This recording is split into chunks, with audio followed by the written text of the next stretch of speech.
Good morning, everyone. Jesse Mills, first one in, says, "Good morning, everyone." And Andy says, "Good morning. This is a glorious day. Anytime you can wake up and get out of bed." And remember, it's a clean page for the book of life.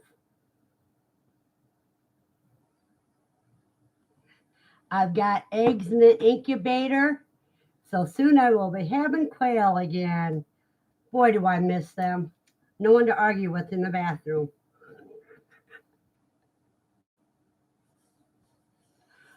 Another thing I want to let people know is that both books of Quail in the Kitchen is on sale at the MyShire website.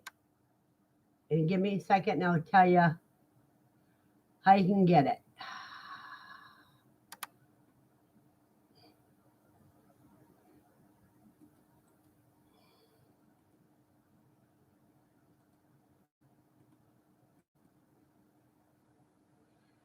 Fran Crow says, "Good morning." Morning, Fran.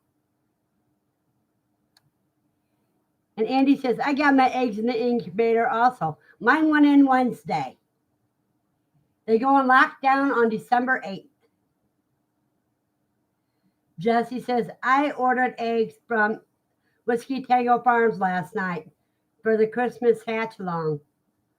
Well, that's good.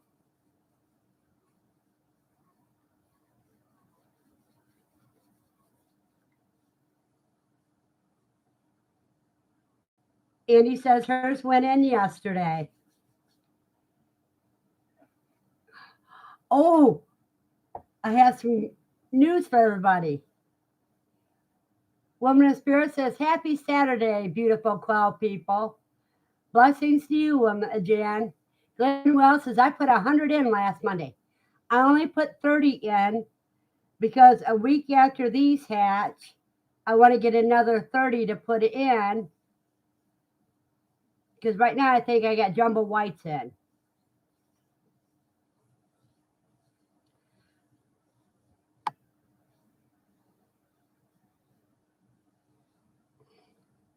Anyhow, I weighed my Kai yesterday. Every one of those babies gained over 1.5 ounces.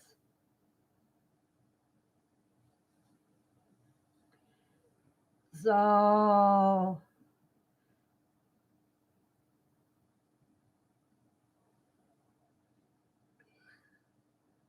okay, Glenn says he put 100 in last Monday. Aaron says, "Good morning, everyone. Just listening for now. We are unloading our Kalambach order into the brooder barn." Francis, "How do you handle bumblefoot?" Well, I don't really get bumblefoot. I've only had one case of bumblefoot and it healed on its own. And I didn't know it until I called the rooster. Um, but the first thing, if you catch it early enough, a lot of times an Epsom soda, an Epsom salt bath will take care of it. Um, if it's bad, then you can lance it and pull out the cord and then give it Epsom salt bath and maybe even tape it.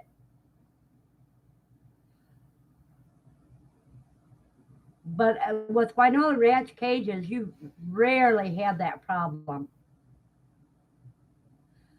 Glenn Wells says moving 18 bunnies to grow out cages today also. Way to go, Glenn. Jen says, "Wow, a chubba."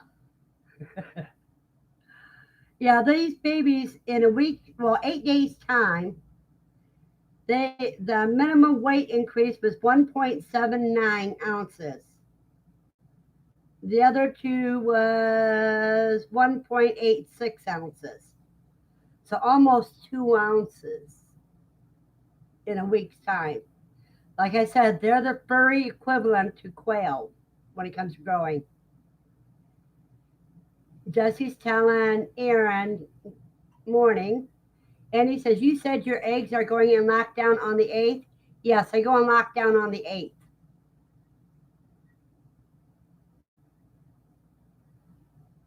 Wait a minute. Let me double check that. I put them in Wednesday, which was the 30th. Ah, no, they should go lockdown the 14th. I'm glad you said something.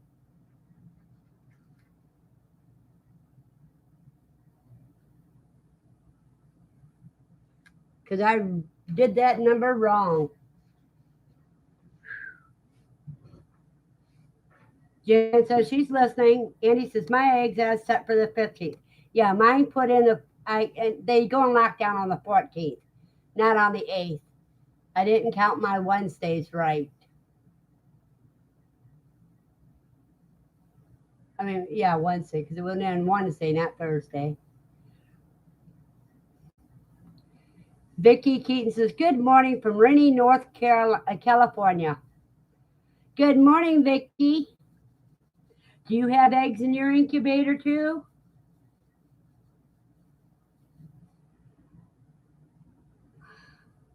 But the funny thing that I found on weighing so far is that the black papa lost about half an ounce.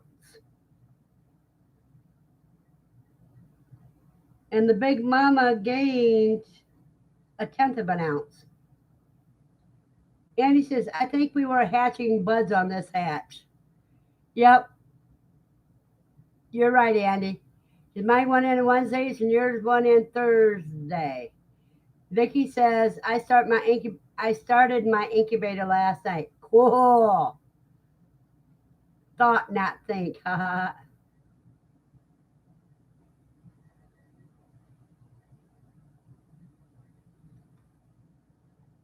We are yours going lockdown on the 15th. Mine goes in lockdown on the 14th.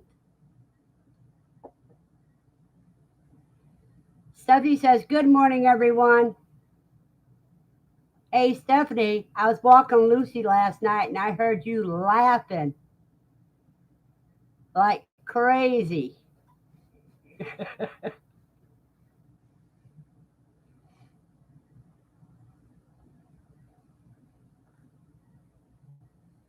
So I walked my dog partially around the building in the dark.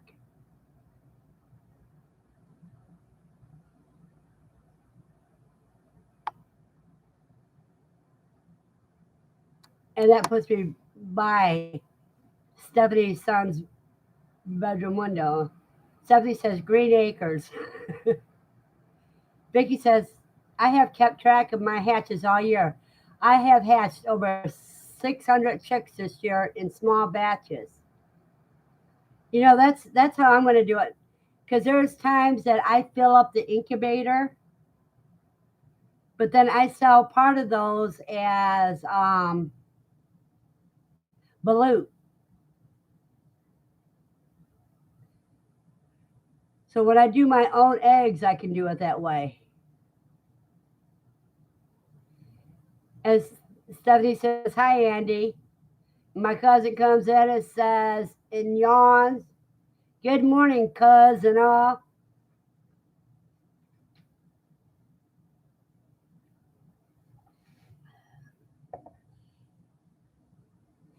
Everybody should share this to Facebook so that their friends can come in and we can bring our numbers up.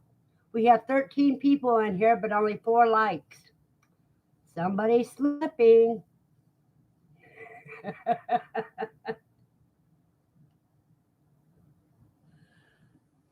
So what I'm going to do is these are jumbo whites. Then about a week after they hatch, I'll either put jumbo wilds or jumbo Egyptians or jumbo white-winged pharaohs in. So that way the hatching will come when I'm cleaning out the brooder.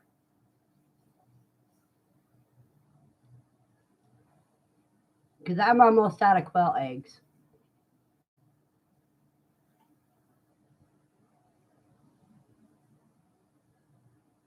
And I hate the thought of having to buy a chicken egg to cook with. Ugh.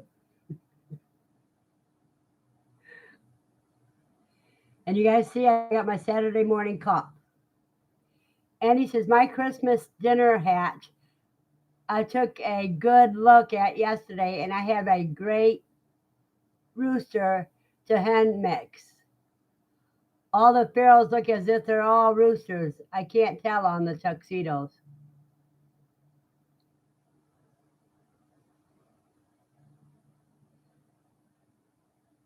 Kelker caught, fixed with two.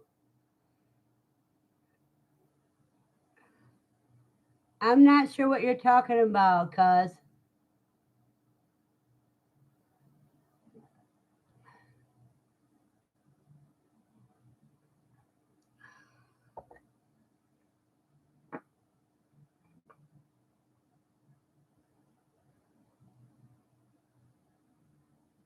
Meant slacker, slacker, caught. I fixed my likes. Ah, yeah, but still 13 people here and only 6 likes. Come on, people, show your appreciation. Get my numbers up. I've been slacking too. I have got a video that is a few days old that I have to edit and post. And he says it's easier for me to butcher the roos than it is the hens. Haha. So many roosters. So many roosters are most welcome. Yep, that fills the freezer or feeds my dogs. Or dog. I only got one yet.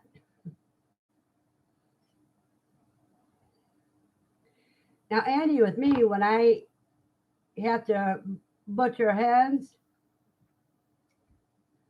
I like counting how many eggs I can see and what shape they're in and everything. On the last batch of culling, I had one hen that had a leather pouch over to her side that had two full grown eggs in it. And she also had one in the sack that gets just before it gets the coloring on it. And so she wasn't bound up. They just got out somehow. And he says the calico I want to keep. I have 4 hens and 2 roosters. Yeah, if that calico's a male, you may want to on your on this hatch that you got going. You may want to pair him with some of those.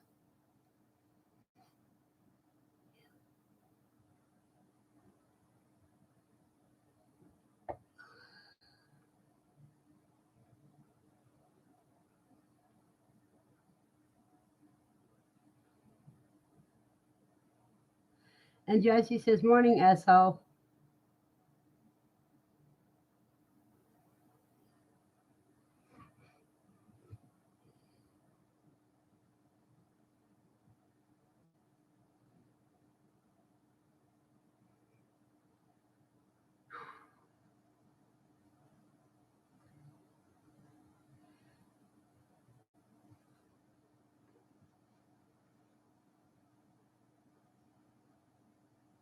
And he says, I have had the eggs inside the hens also. It's pretty cool to see the development of the eggs. Yeah, hold on a second. I'm going to get something to show you guys.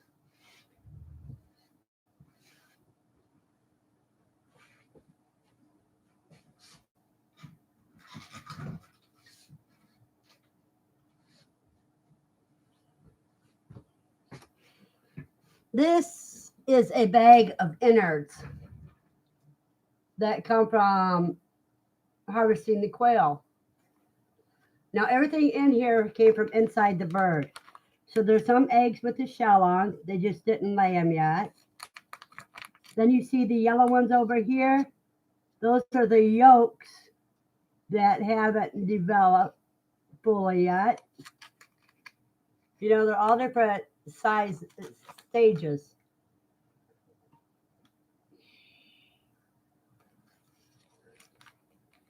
So it's very interesting because you get them from this size down to the size of a period on the or yeah, you notice them when they're the size of the O's on the text in there over there. But I always think it's so interesting to look at them.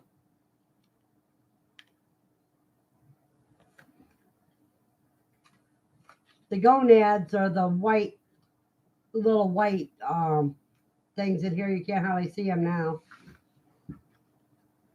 because those dry up to just about nothing in the freeze dryer.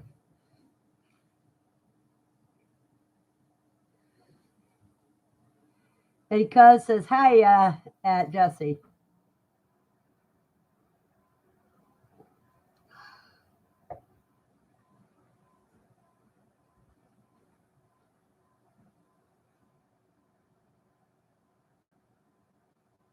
That was cool, Verna. Thanks. You know, because what's in there is the gonads, the unlaid eggs, hearts, gizzards, liver, everything but the intestines. The intestines she gets fresh.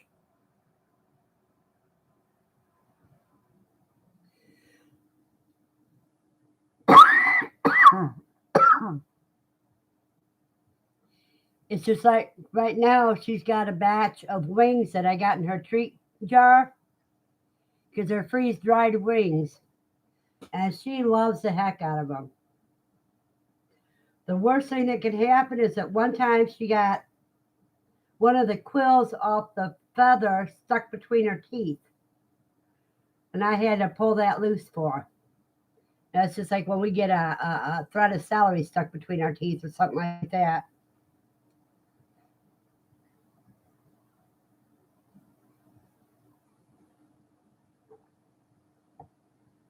But she loves wings about as much as we love ice cream. Andy says, I like the quail liver. I don't like chicken liver. I can't eat liver because it bounces right back out of my stomach.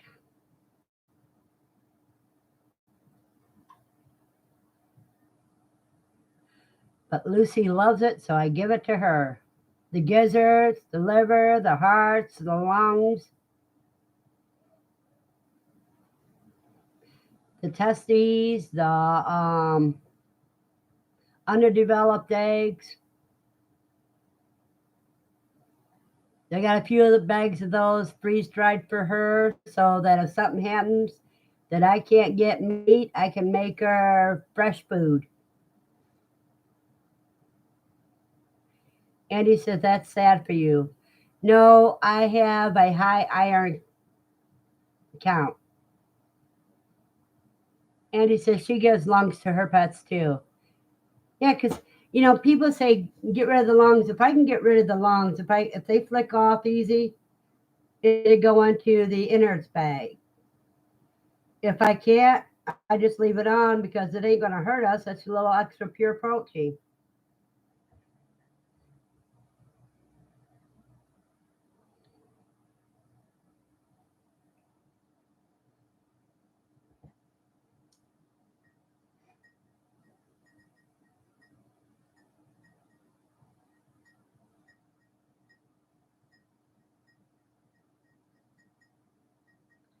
That's the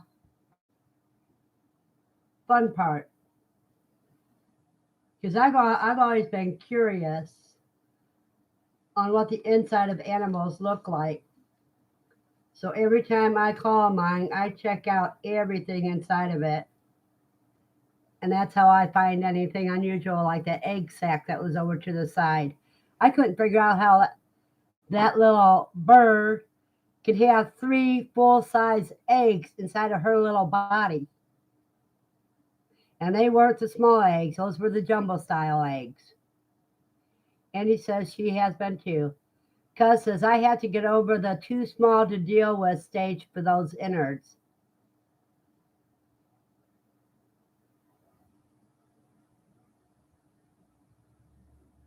Yeah, sometimes if I'm feeling, if Lucy's being extra good, I just give her all the innards. But since I got the freeze dryer, um, I decided to save it up for her and just give her the intestines. Andy hasn't looked for the boys' parts yet. Andy, what they are is if it's a good male, it has two obies about half the, about this almost the size of the standard size egg inside of them, and it's kind of soft and it's you can actually squish it real easy. It's like and they're white.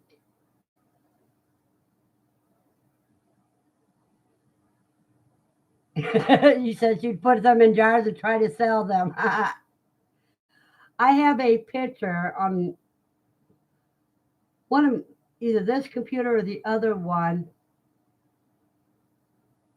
and it's you could probably find it on my personal page at on Facebook about the difference between the testes is showing two a testes and an egg,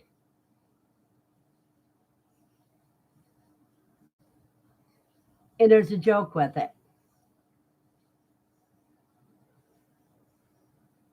Yeah, because that's about all they have is those two testes. In other words, they carry theirs inside, where most mammals carry theirs on the outside.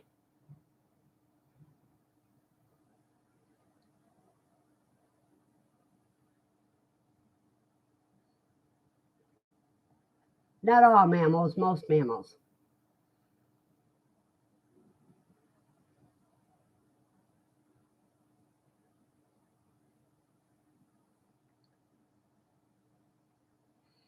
And sometimes when you cut the spine out and save the spines for bone broth, you'll get pieces of your lung right on it too.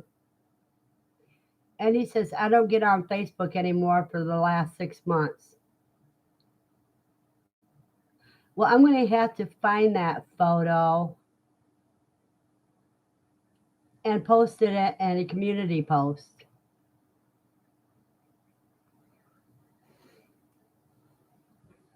because the picture itself is the joke.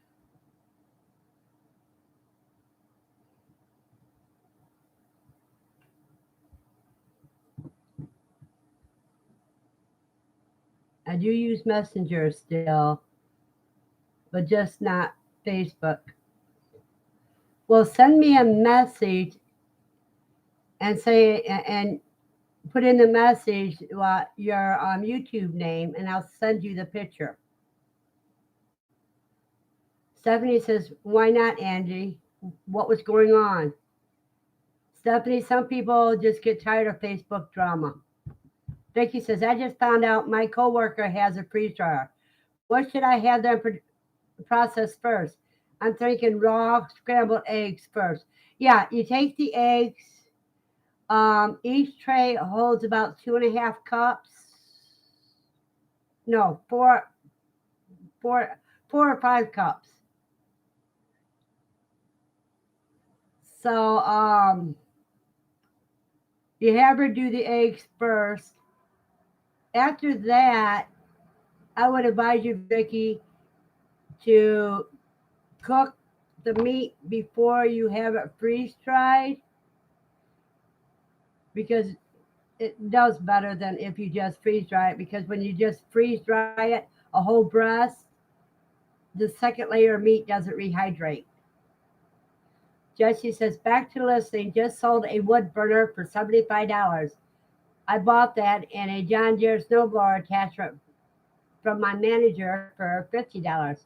Sold the snowblower last Sunday for $150. Pretty good profit. You bet, Jesse. And there is MeWe.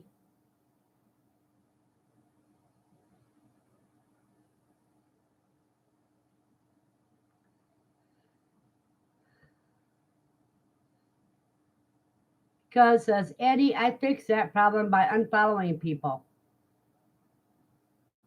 And Andy says, way to go, Jesse.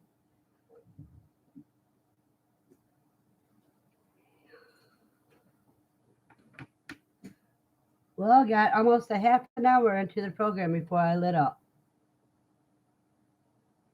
I think that's pretty good.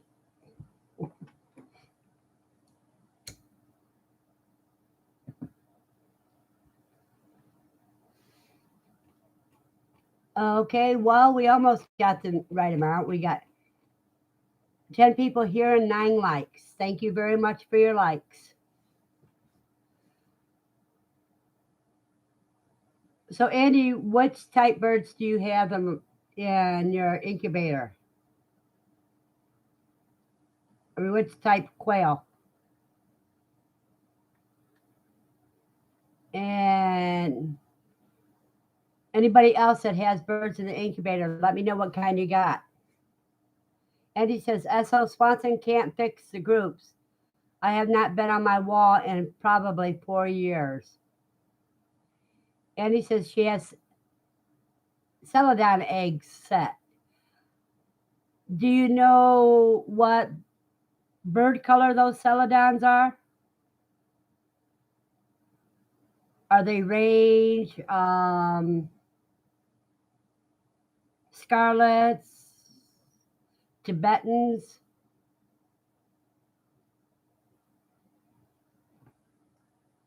Or a mixture?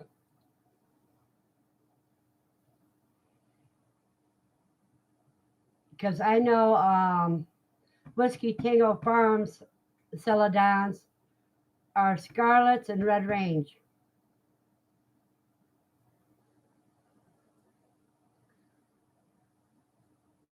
Vicky says, Andy, when are your celadons due to hatch? They go on lockdown on the 15th, Vicky. And he says, I'm hoping not roux or whites, but hope for every other color. Ah, in other words, you're playing Russian roulette, kind of celadons. Now, Vicky, lockdown on the 15th. Yeah, because my lockdown's on the 14th, and her lockdown's on the 15th.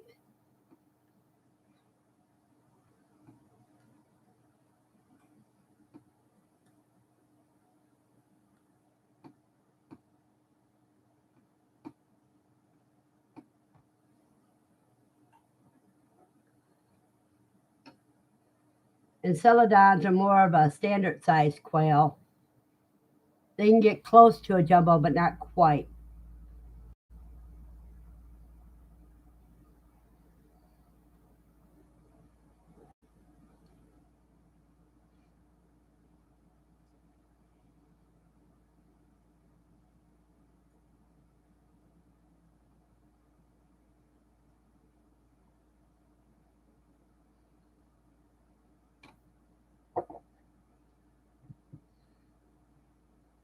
She says, I keep saying I'm going to clean my lines, but then I accidentally move them to the breeders. Some interesting colors.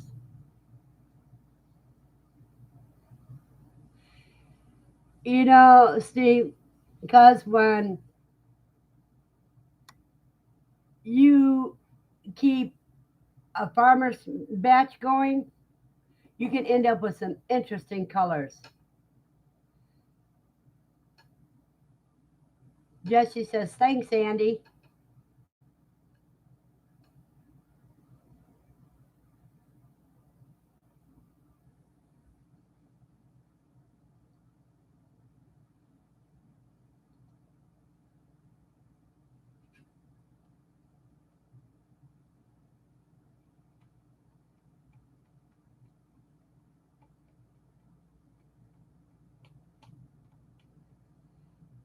And he says, I want to try color birds. So the way I see it is celadons. I can play with color. And when asked, all I have to say, it doesn't matter. They lay blue eggs. So in other words, you're just going after the celadon eggs. You don't care what the breeds are. Vicky says, I put 24 Scarlet Range celadons and 72 jumbo pansies in the incubator last night for lockdown on the 16th. Final hatch 2022. So they went in, yeah, okay. So, Vicky, all three of us are doing our final hatch for the year.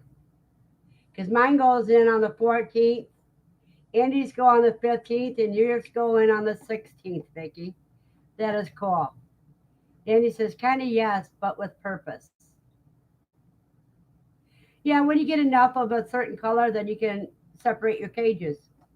Color based.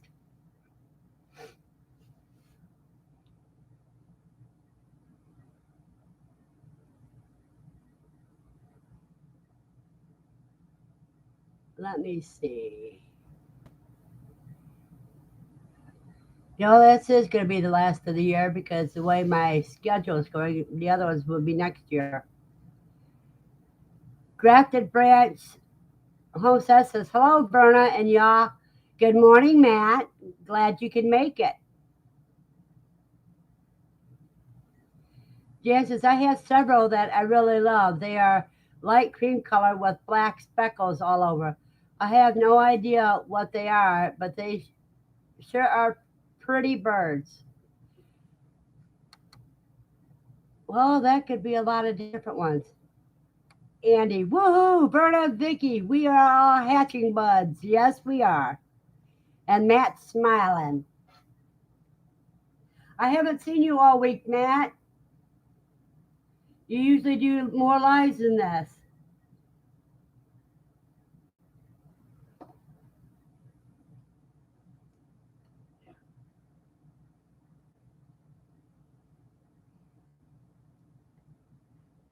And Matt, what was that total count? Was 4 all the chicks you got out of 12?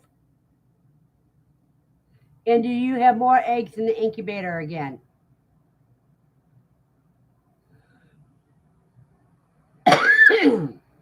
Mine's just been crazy lately.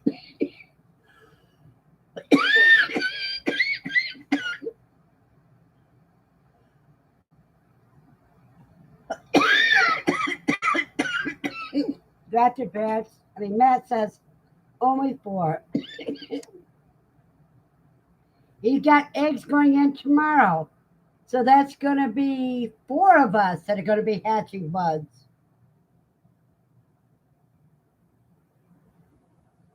Because that would mean that his would go on lockdown on the 18th. So we have 14, 15, 16, and 18. Jesse says the eggs I have coming are the rainbow mix. Who sells a rainbow mix? And he says, woohoo! It's egg party time. It's hatching party time.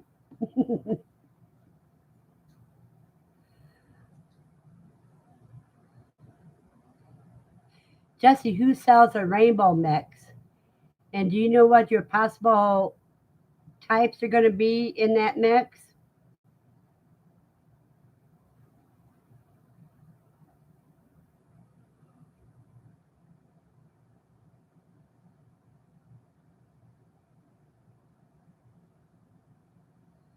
And Andy says, what is a rainbow mix? Birds or eggs? Well, if I think of a rainbow, I think about the colors in the rainbow. And I don't know of anybody that has those color birds. The reds I can see, the orange and the browns, but I don't know of any blue and purple eggs or green birds. Blue, purple, or green birds. And Matt's laughing. So if you get a green one, you have to give it to Jasmine. Yes, that's her favorite color. I can't remember what she called the green though.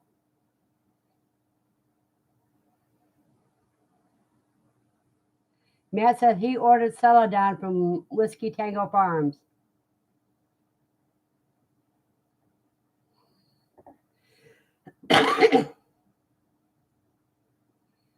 And Hey, cuz, Matt wants to know a green bird?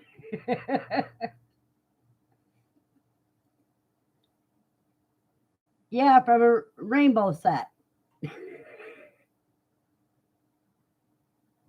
The only way I can see a green bird is if you use a little food coloring on its wings.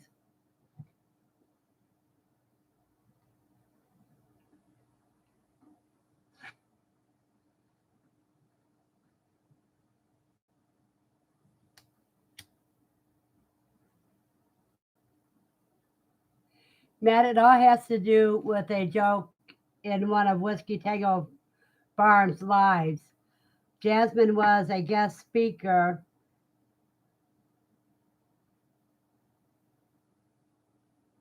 and they asked what color birds are favorite, and she said a something green, a moody green or something like that. So that's the joke now. Matt, Matt says, hello, SO, and everyone I hadn't said hi to. Matt says, good morning, Andy. And Matt says, hey, I think I was there, LOL. You may have been. Andy says, I took a picture of the eggs I got, haha. On one phone, the eggs are all different color looking. Some look green, cream, white, and pink, even though in person they are all blue looking. Yeah, Andy, that happens. The camera doesn't have can't pixelate enough colors. She says, yeah, they said, what's your favorite color? She didn't realize it was about the bird. Andy says, good morning, Matt.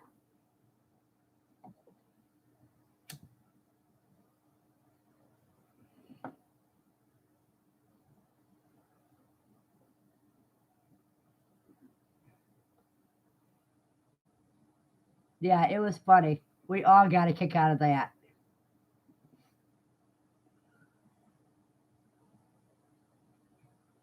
Yay, we got 10 people in here and 10 thumbs ups.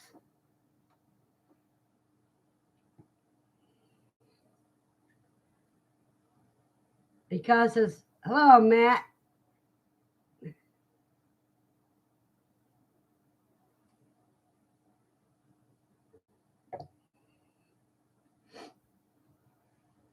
And he says, I would like quail eggs, them colors, really. Yeah, green quail eggs. You know what? I want an emu egg. Not necessarily the hatch, I just want the egg shell because they are so beautiful, emerald green eggs. Jan says, thanks for saying thumbs up, my reminder. Whoa. Thank you, Jan. Matt says, that's cool. Or even if quail could lay green spots on their eggs instead of brown. But I know why they're brown spots so that they blended with the dirt. And she goes, yes, they are cool eggs, Vern.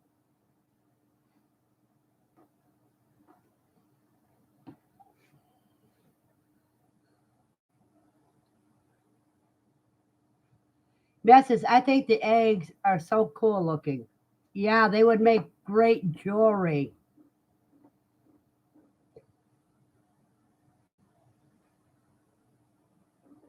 Hey, cuz, you know who isn't here? Ed got bait. I wonder if he's awake.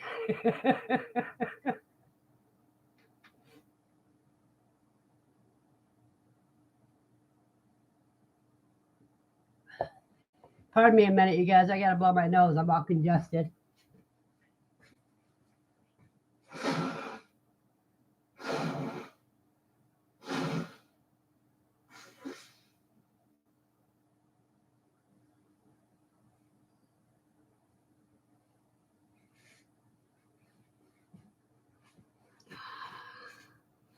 Sorry about that.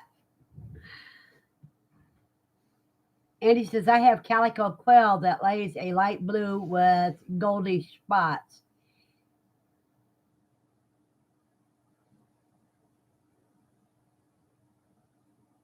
And Jesse says, WTF.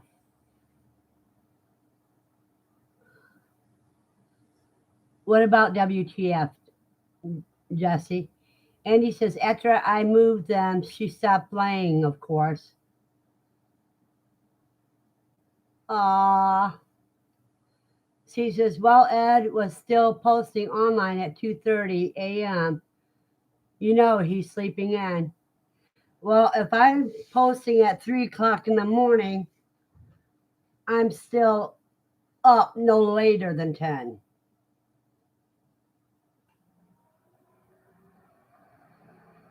In fact, I didn't go to bed until about 4 this morning.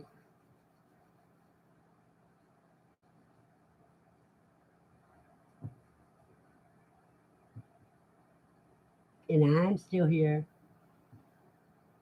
bright eyed and bushy tailed. Matt says, why is it easy for chicks to talk?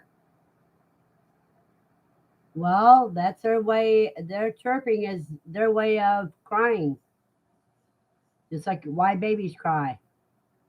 Ah, he says, because talk is cheap.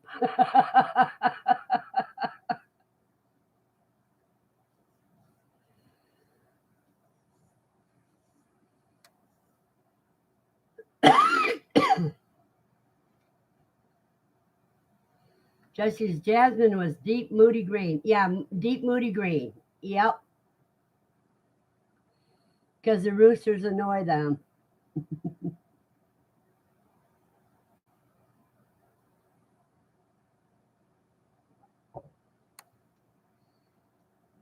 I've got two of the kind away today because I didn't do it last night.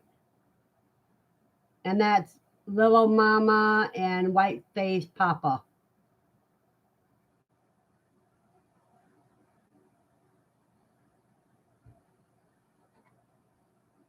And when Little Mama has her litter of pups, I'll let everybody know.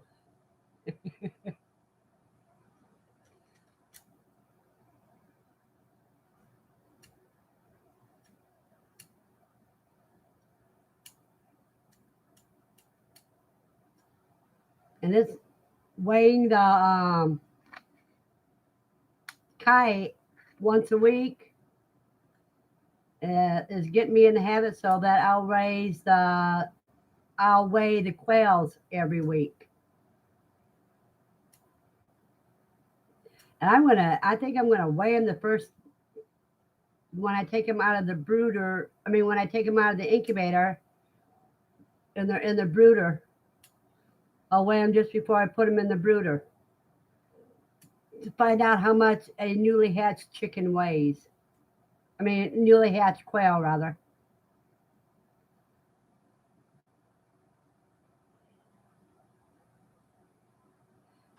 That way we really get to know.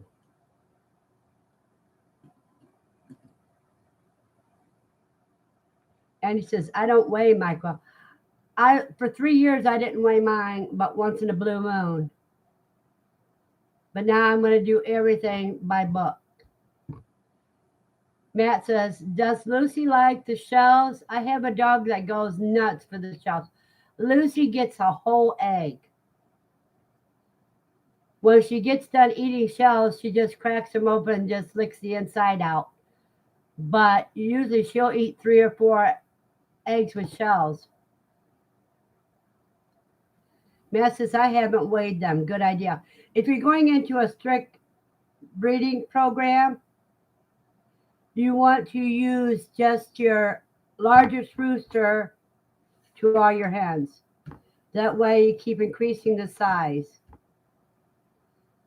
Cuz says, I bought a postal scale to weigh them, and yet you put a quail on it. Well, I use a cheap kitchen scale. Otis says, morning. Good morning, Otis. Good to see you.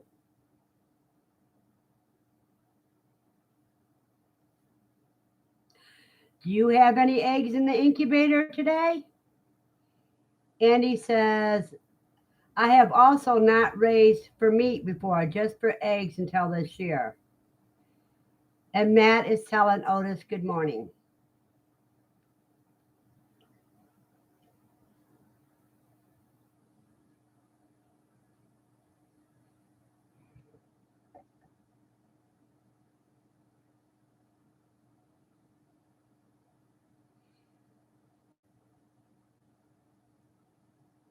So the thing is, Vicky says, my 18-month-old hens are putting out soft shells every other day. These are my oldest birds. Is this normal? I've been feeding the eggs to my chickens who are loving the treats. Vicky, if they're 18 months old, they're getting towards the end of their productivity, and that could be why you're getting so many soft shells. And he says, I started the year out with 11 quail. Now I have 50 and 60 eggs in the.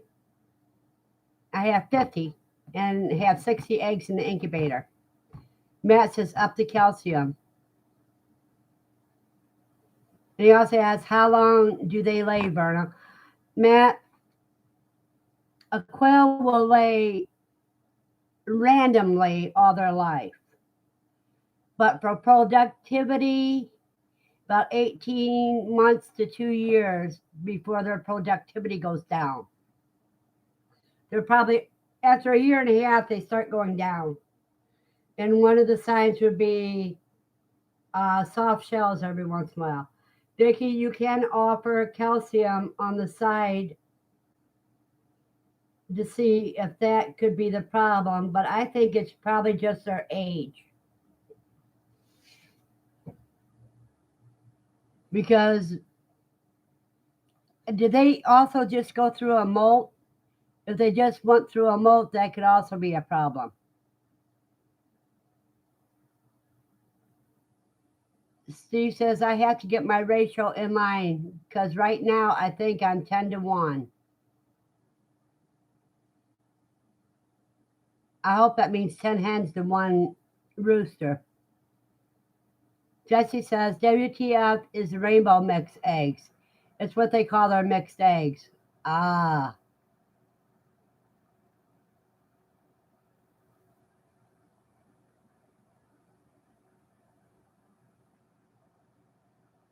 Rainbow mix. That's false advertisement. There's no green. There's no blues. There's no purples. I'll be right back, you guys. I need some more coffee. And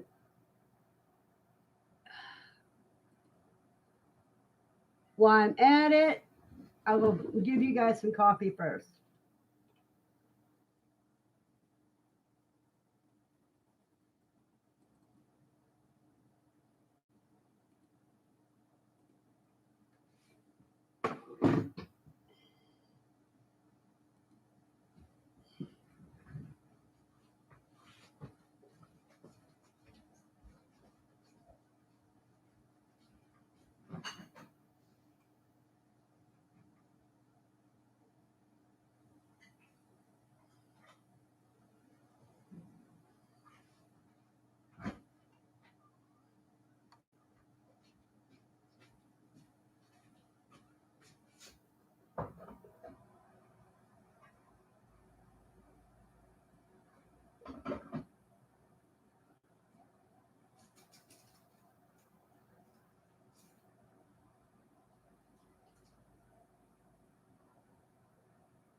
I got to show you guys something interesting.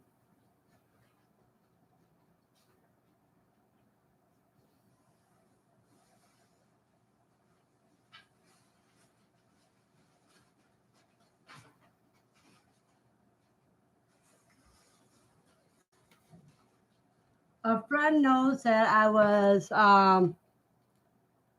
freeze drying a bunch of candy that I'm going to give for gifts. And so she brought me a bag of candies.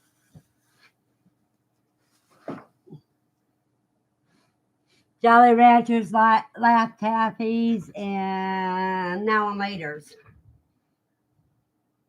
Vicky says, I'll try adding calcium. They're also laying fewer eggs than the other cages.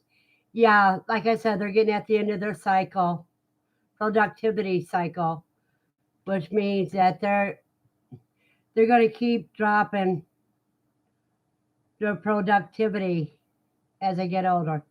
Otis says, I may or may not have like 300 ish eggs hitting lockdown Wednesday. Well, Otis, I wish I had as much room as you do because I would be doing the same thing. If I even just had a house with just a normal backyard, I would be able to grow my quail that bigger. And Cuz says he's away from the keyboard.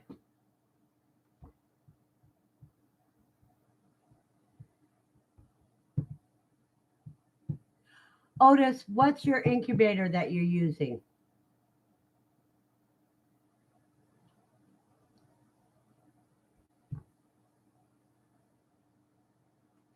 And Jan, are you okay today? You're a little on the quiet side this morning, woman of spirit.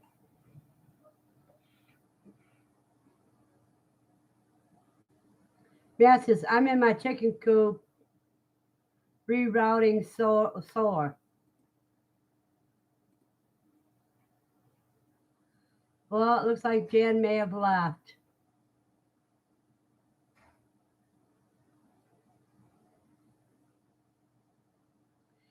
Did you get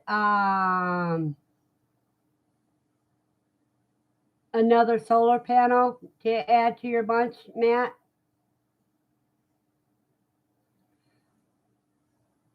And Matt says, good morning, Vicki.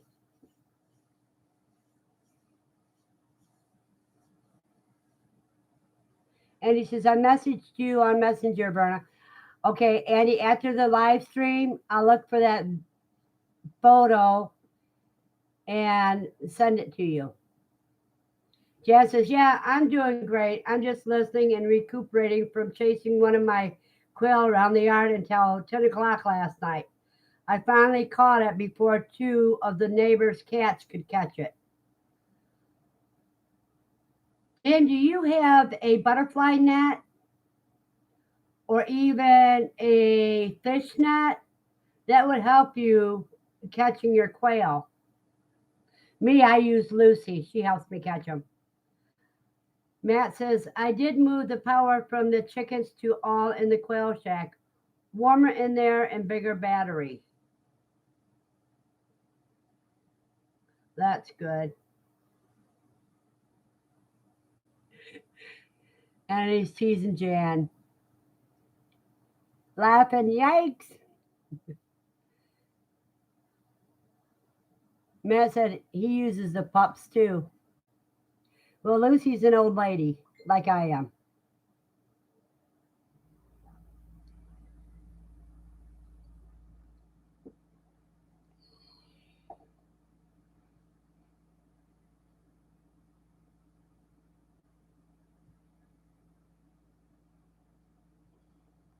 Jen says, I do have a butterfly net, and I also have an aerial webcam. I reviewed those this morning, and I'm quite hysterical running around in my coveralls and a butterfly net.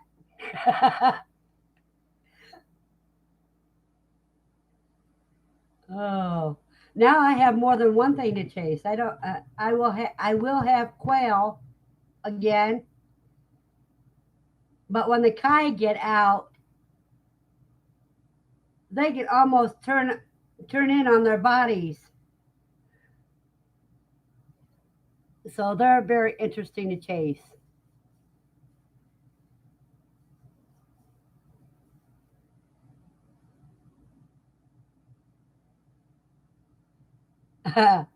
She says, convert that webcam into a YouTube video. You know, Jan, that would be great. Or even a Facebook video.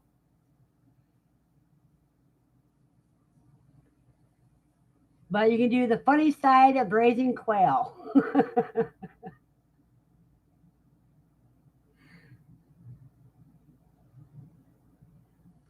Oh, it says two different foam ones for now, but I have a large old redwood that could hold like 12 egg turners.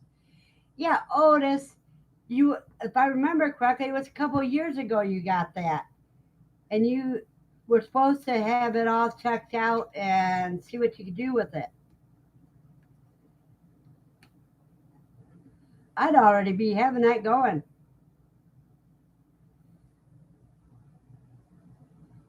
Because that looks like a butte.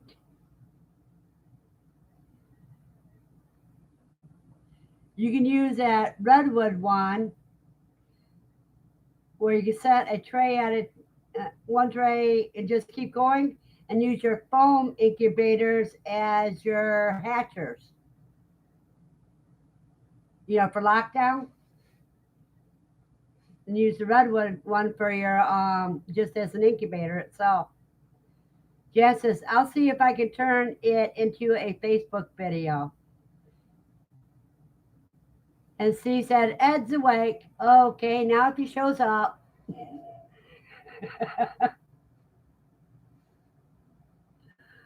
Oh. And he says, what kind of incubator do you use, Verna? I'm using a little giant. My very favorite incubator is my Hubavator with the egg turner, and it's got a fan, it's forced air. My backup is a little giant, and I have a Farm Innovations is about the one that's going to go in the trash, I think. I think I'm getting rid of a lot of junk in my apartment.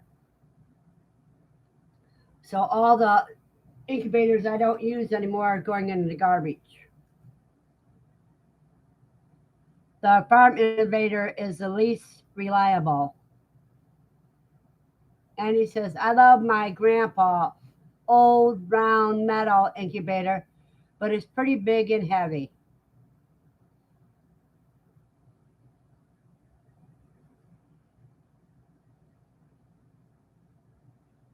Otis says, I just keep 2 hatching time, 4 stack worth of color projects. I'm still small. I'm small still. Well, it works great, but fan went out for now.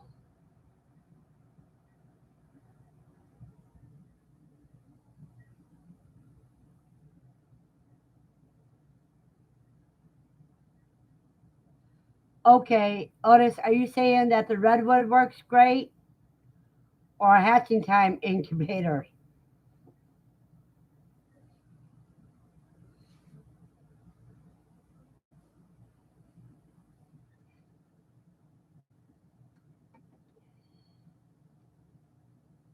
Matt says, I'm debating ordering more eggs from Zach and only ordering one kind of quail and separating my quail out by types for breeding.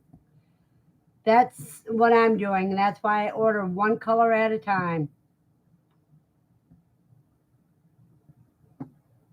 And Steve says, 300 don't equate to small scale.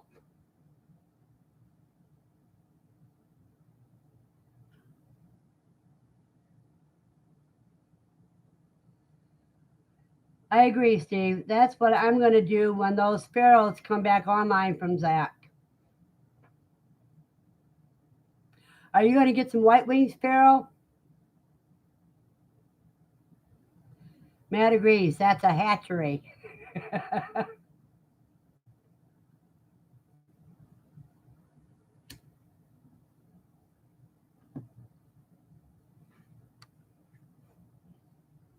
Jan, all you have to do is you can edit your video of you chasing the quail and just upload the video to Facebook, and it's really pretty easy.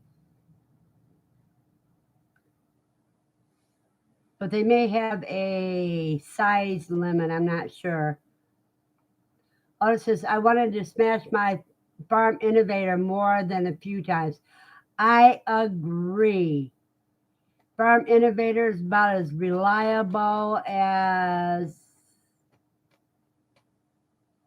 a cockroach. She says, call that video chasing down your food. Yeah, that's a good idea. I just think it would be great for the funny side of quail raising.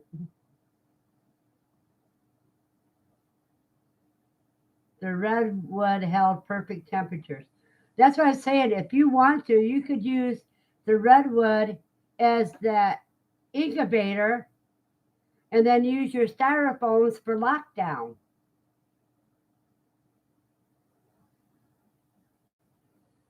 And that way you can do more that way. Because how long are they in lockdown? No more than 5 days, usually.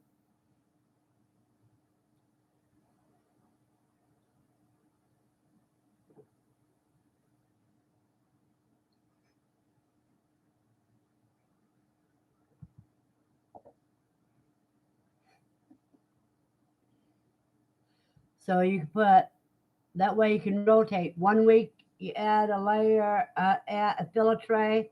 Next week you fill a tray and just keep it that way.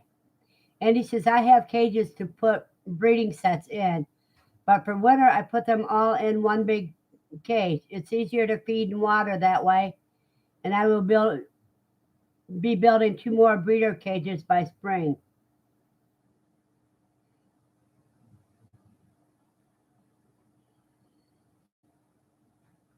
Interesting. She says, what are you doing for backup heat for your brooders?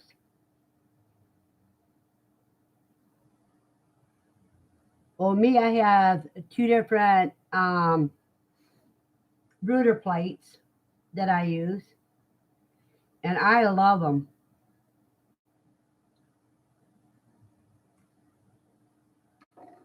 But I will say one thing: when you put your chicks in your brooder, find out what side of the brooder they love to go at, because that's where you want to put your heat at. Because those chicks do not have sense to find the heat source; they just want to go to a certain direction.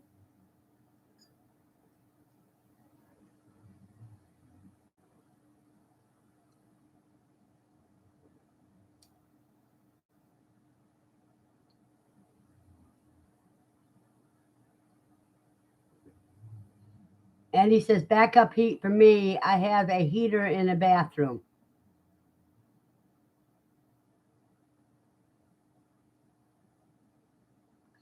That's right, Andy. You raise yours in your bathroom, don't you? So he says, one of our friends lost 250 chicks yesterday when his heater went out while they were at work. Yeah, I remember seeing that because, and that was sad. What I have for emergencies, I have a whole bunch of hand warmers here in the living room that if I lost heat, I'd still be able to keep them warm by opening up hand warmers and tossing them in. Andy says, I have an extra bathroom we didn't really use much before. And that is sad.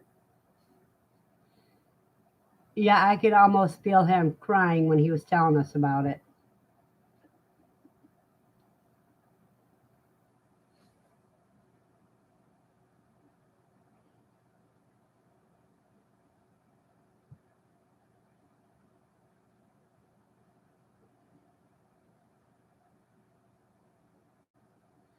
The only problem I have is if something happens, we lose energy while I'm incubating, I'd be SOL because I got backup for the brood. Well, I don't know. I could use those hand warmers in the incubator too if I had to, because they're all the disposable hand warmers. I'll show you in just a second if I can find them.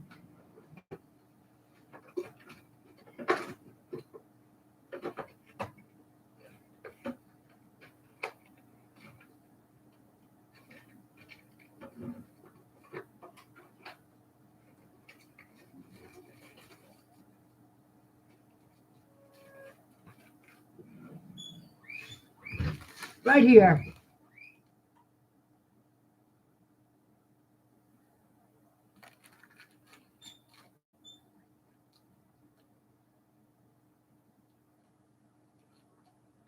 for up to 10 hours of heat.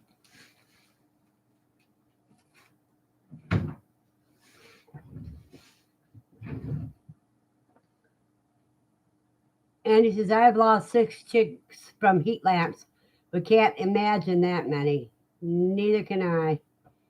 Matt says, the small solar generator I have acts as it ups for the incubator. Or acts as a backup for the incubator.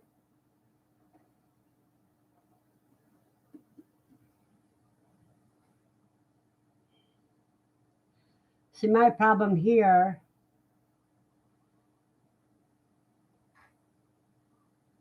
is finding a place where I could put a solar panel for a backup like that. Because this building is built all weird. There's no window where I can get direct light. Ups, uninterrupted power supply. Ah, thanks, cuz. And he says, my van has a house plug in it. And I will be running the incubator to the van if I lose electricity and it starts dropping heat.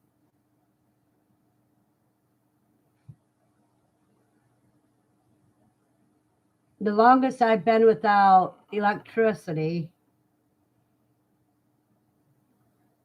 was 6 hours. And that would be detrimental to an incubator or a brooder. Matt says the battery lasts for about 2 days. I can take it outside to charge in the day then bring it back after a few hours. See, that's my problem is I live in an upstairs apartment. And if I put it outside, it can get stolen.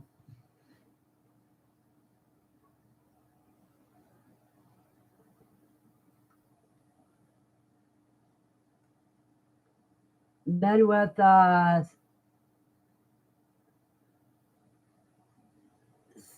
schizo that lives next door downstairs to me, he would just break it just because he's that terrible.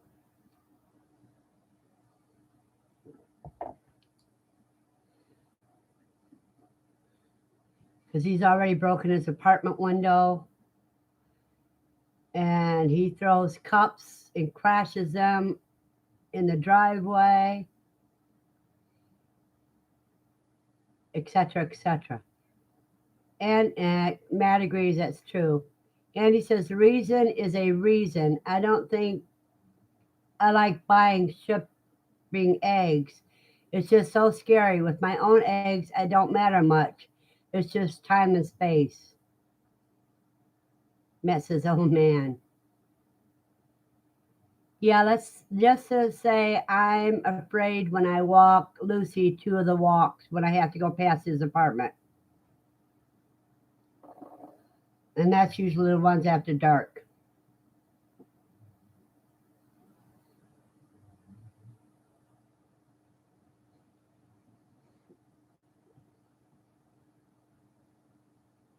The trouble is, well, the good thing is that ever since Lucy met the guy, she didn't like him. And I follow my dog's instinct. Besides, the guy backed up our instinct many times since he moved in.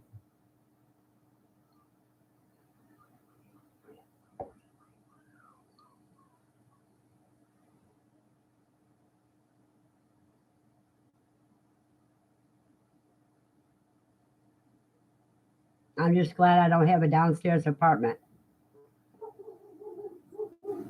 where he can stare in my windows.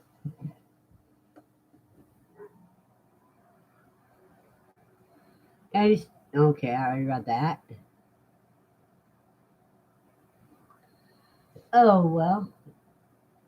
I don't know if you guys could hear it, but the Kai are chattery this morning.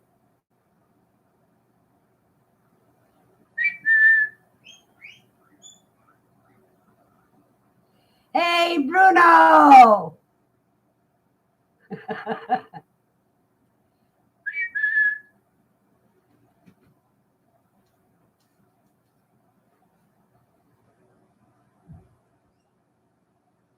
He says, I like it when I can hatch my own. And he says, I believe in calling. Haha. And everybody saying hi, and Steve saying hi to Bruno.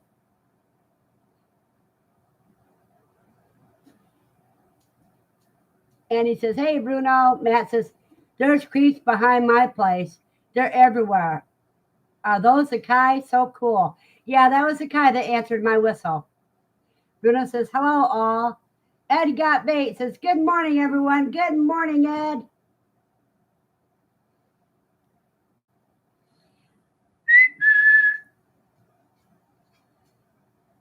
Now they're not answering, but Lucy answered. She came up to me. She says, Bruno is working my butt off in quail lifestyle. And then he says, good morning, Ed.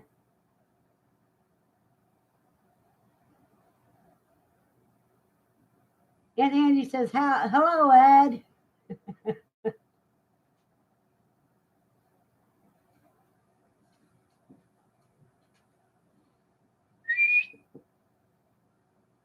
Carolina Kind Family Homestead. Cheers from North Carolina. Hey, Carolina. Good to see you. Bruno says, ha, nice, S.O. Swanson. Matt says, morning, Ed. Cuz says, cheers, Carolina.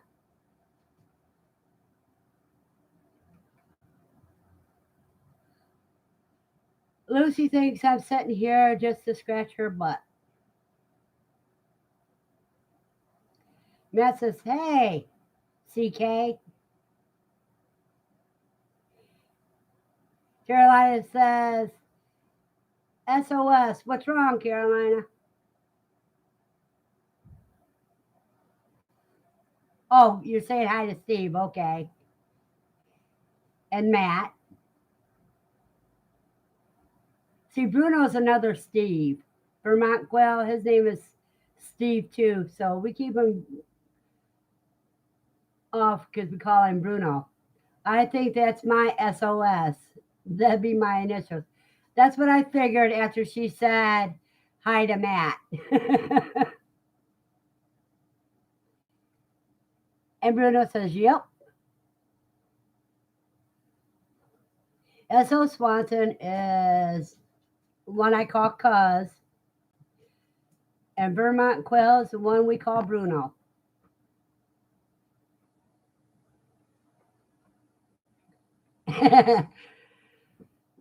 And Bruno says, ha, mine is SOB.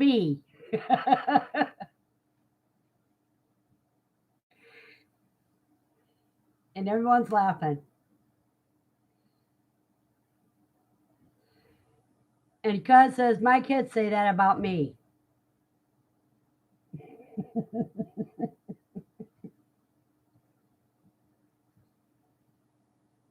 Well, mine's easy. Mine is just spelled they.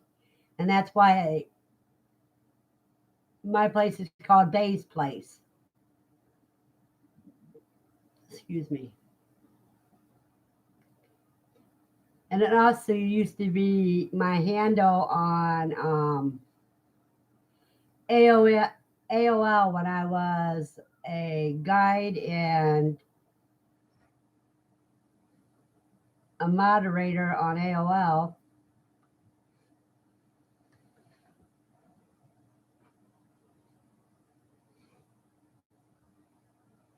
Matt says, hello, Vermont Quail. He's saying hello to you, Bruno. And he says, mine is ER. And he said, hello, Matt.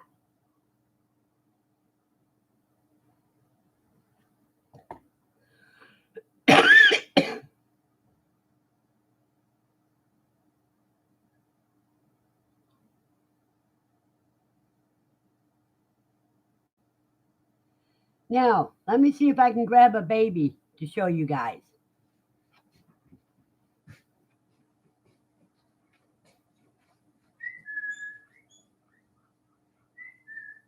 baby.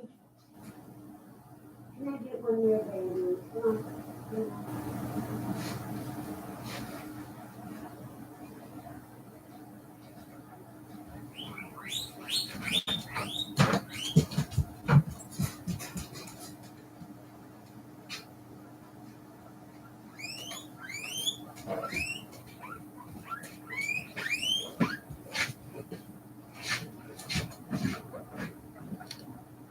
There you go, a little squeaker.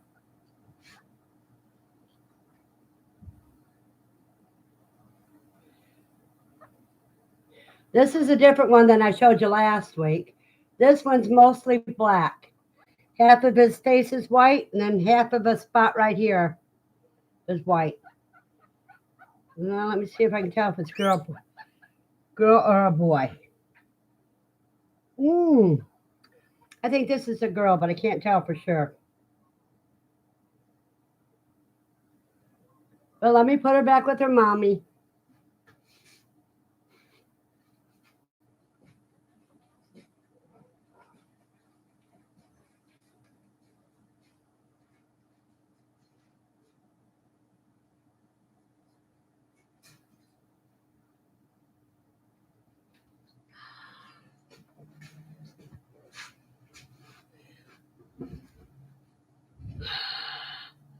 So that's what around 6 year old. That one's is the biggest one. That's 6 ounces.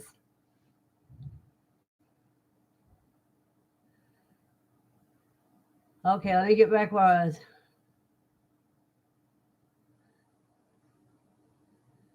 Let's see. Verna says hello. You broke your glasses. No, they fell apart. Jan says, friend gave me a huge pumpkin. I'm going to cut and dehydrate today, plus dill relish. That's cool, Jan. Andy says, I used to tell people I didn't have a problem sending them to the ER. Ed says, I have a lot of prep to get stuff ready for the next freeze dryer batch. Honeydew melon, cantaloupe, okra, those are good. Andy says, cute. Andy says, that's my favorite one. She says, that looks near full size, but they say the camera adds 10 pounds. Well, the mama only weighs 2 pounds. And 2 pounds, 3 and 3/4 ounces. And that one's already 6 ounces. Bruno says, cute. Andy says, they grow so fast, don't they? I say the Kai are the furry equivalent to quail chicks. Jan says, Ed got bait. That sounds good. She says, I have to make a payment on my freeze dryer. Can't wait till I get mine. Oh, yeah. Because what I did is I put a down payment on my freeze dryer at the beginning of the month. And then towards the end of the month, I figured out how much I could put down, and I just paid it off at the end of the month. And that's how I got mine.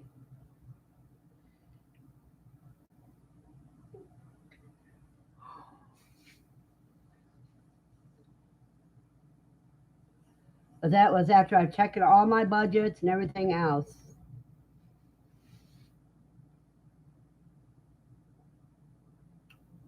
And that's why I got mine just before QuailCon.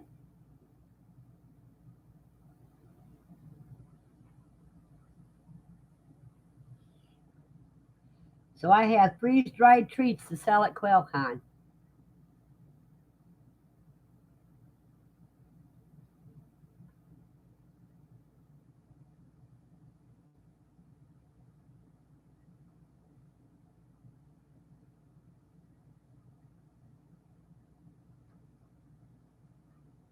Did you get it during the Black Friday sale, Because did you put the down payment on it?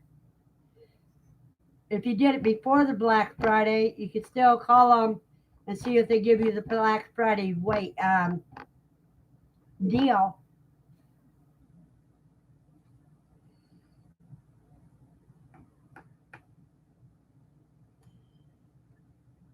That's about $500 off, I think, 3 to 5.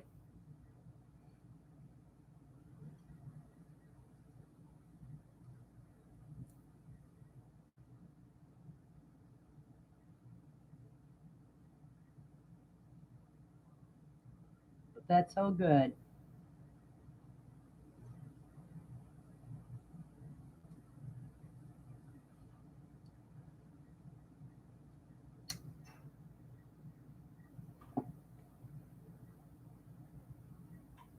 SO says yes, had to lock it down during the sale price. I procrastinated getting it from Tractor Supply where I could have gotten it $200 cheaper.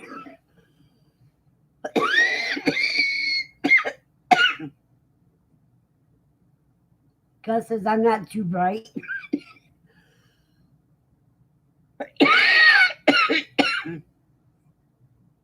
Well, that's what happens when you procrastinate.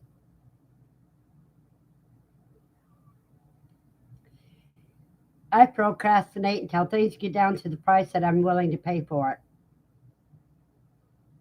Used to frustrate my belated husband because he thought the minute I said I wanted something, I was supposed to have it or have at least one. But I finally got him to listen to me to not to go out and buy something when I say I want it. I look at the advertisement and say, nope, it's still too high. Then he found out my way of thinking and found out he can buy more than one when he got to the price I wanted it at.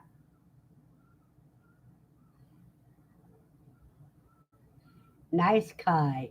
Yeah, that's a nice Kai I had. And he found his phone.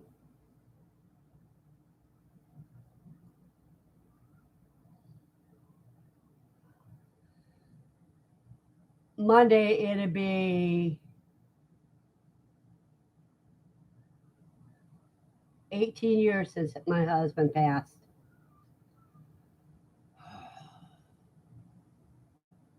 And Tuesday's 12 years since my life changed with the concussion, multiple concussion. So this is a bad time of year for me.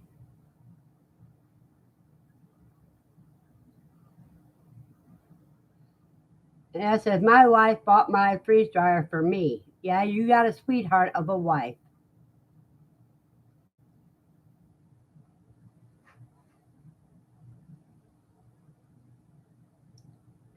And little mama's emptied her water dish again because I can hear it rattling empty. Jan says, my husband passed 22 years ago in February. Really don't know where all that time went. I was 46 years old and widowed. That's just damn right. Would trade her for. You said you would trade her for a pig? I thought you wouldn't trade her for a pig. Steve says your wife can adopt me, Ed. Matt says I'll get one soon. Procrastination. Let me see if they still got a deal going on because you can always put it in layaway, Matt, and that way you buy it when you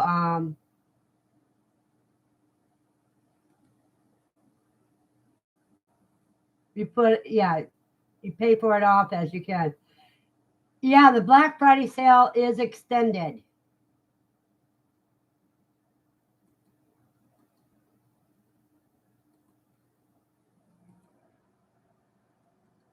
Right here you go, people.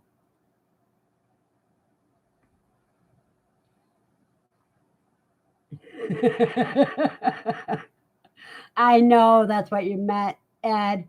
I just had to tease you on it.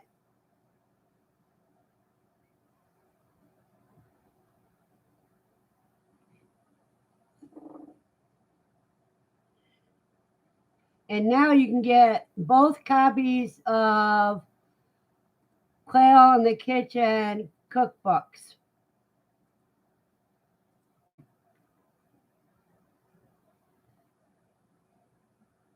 right there.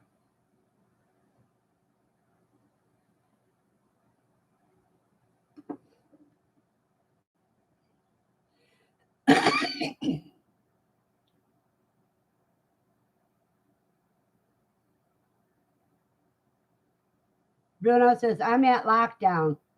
Half did nothing when looking with Incubright, and it's been a day in lockdown. I hope I get some at least.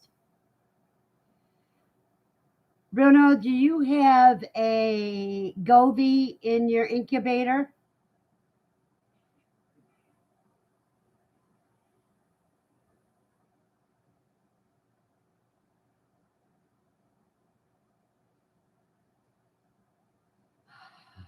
Because if you don't get anything, you probably are running too cold. Yes, I used to. Hmm. Sounds like Bruno's ratio is like mine.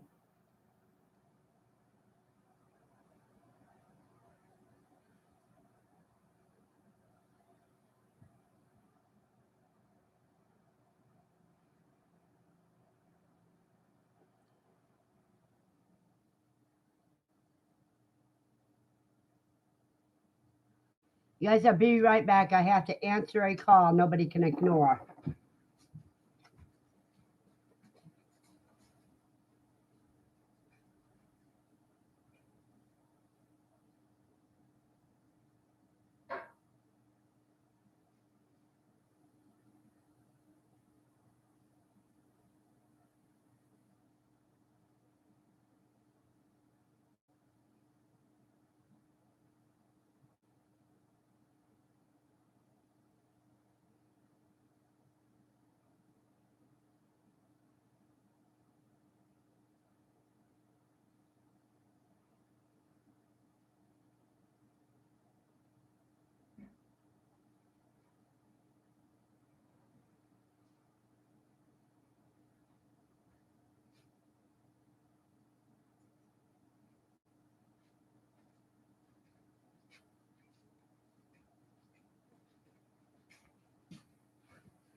Okay, I'm back.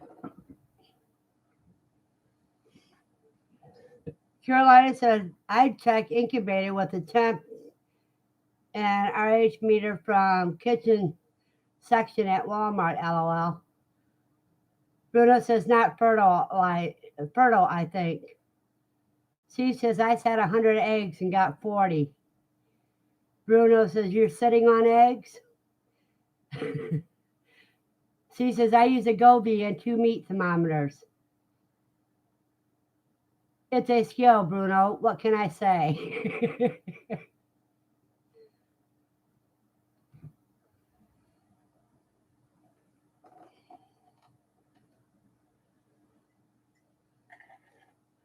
Carolina says I just set 25 in my Geno 12 and 100 in my Harris Farms still air incubator. I'm going to set another 120 in my yellow top incubator. I hope I get a few to hatch, LOL.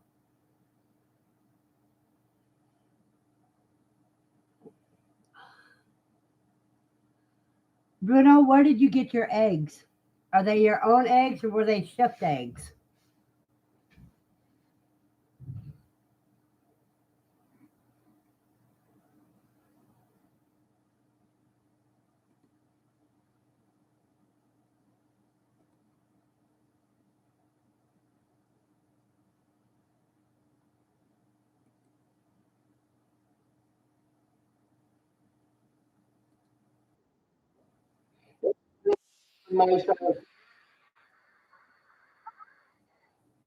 Okay, this is what I wanted.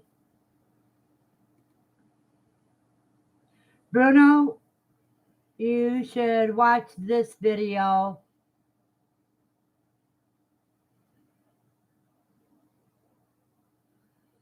3-week old layers. Okay.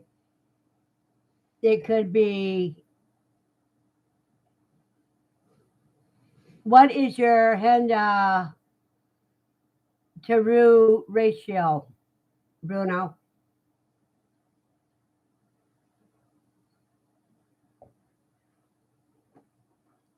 And do they have supplemental light? How much light do they have? How many hours?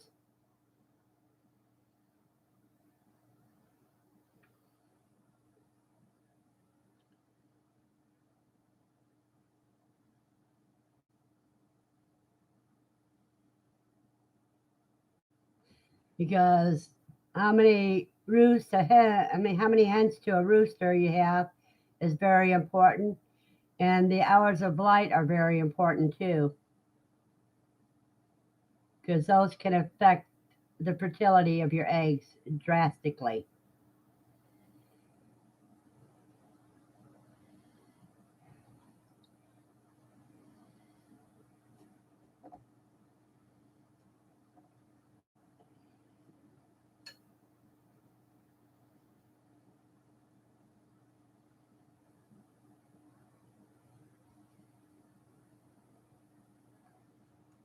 We'll wait for, kind of waiting for Vermont Quail to answer.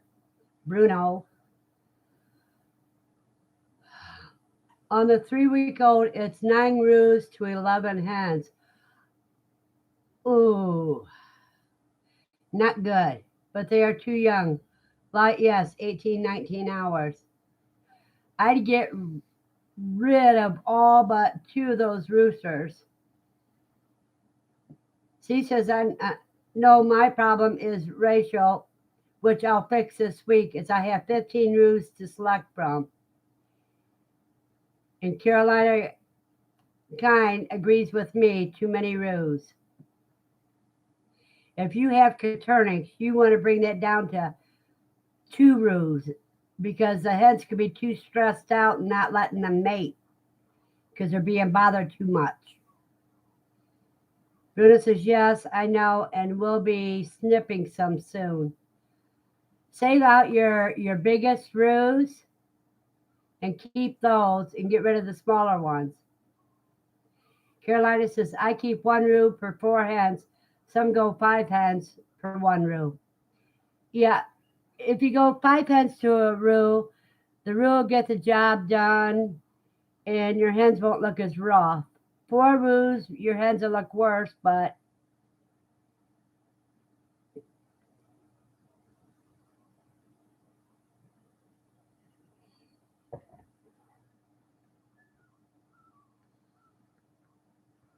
I usually go 4 or 5. I usually do 5,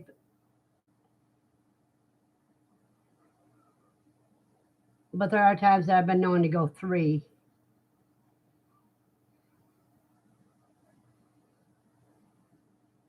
And not all roos are equivalent, because when you butcher a bunch of roos and you see the size of the gonads,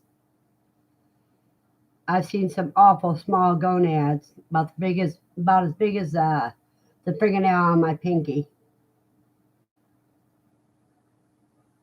That means that roo is not fertile at all.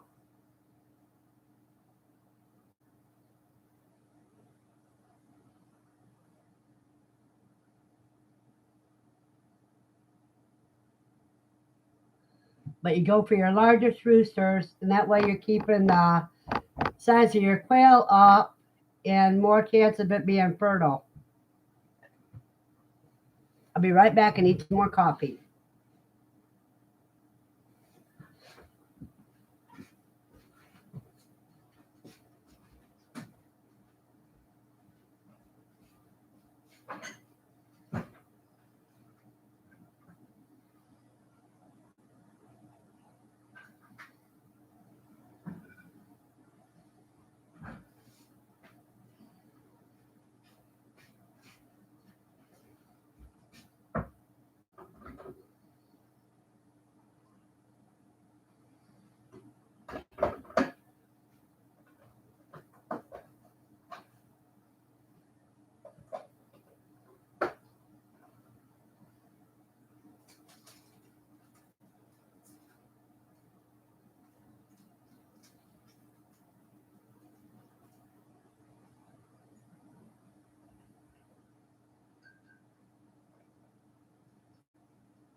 Okay, let me catch up with everybody.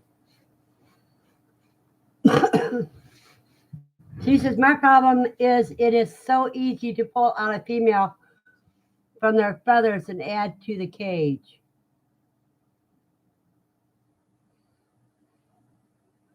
And Bruno says, most of them hens don't look like they've been bred. All the feathers on most of the hens.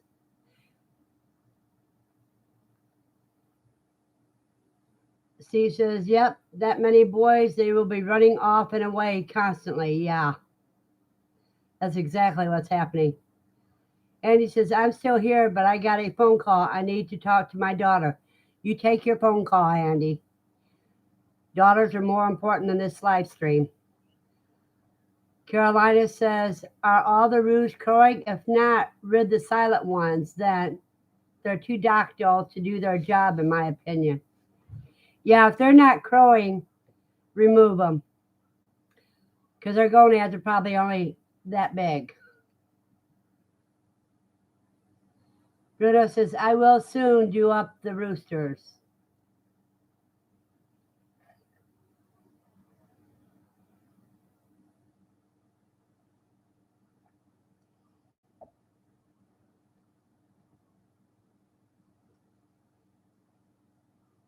Vicky says, I have a celadon roo in a cage on his own until my celadon chicks get old enough to merge him in at the right ratio. Is he going to be okay after 3 months by himself in a cage when he sees the others?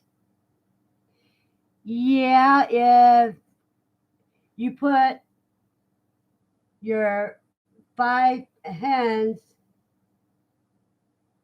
in the cage first, then add him, they should all get together. But then again, you may want to put them all in a box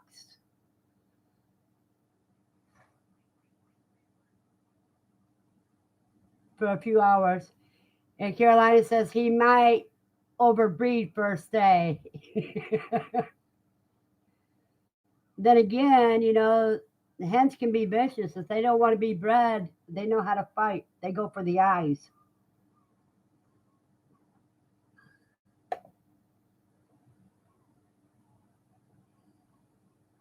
Bruno says, about a month ago, I did up 9 roos, and now I have more to do.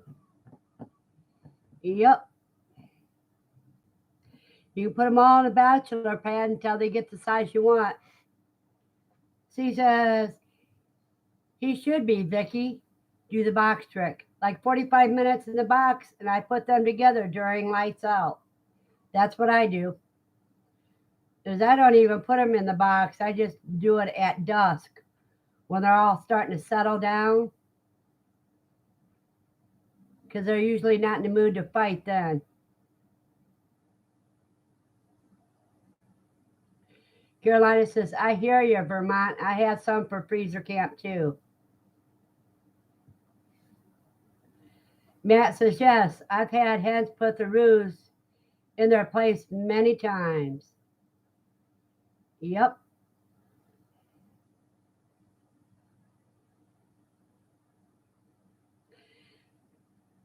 Which is funny is because when I was visiting with Jack and Jenna, Zach and Jenna having our Thanksgiving dinner, Hank is a 6-month-old Great Dane.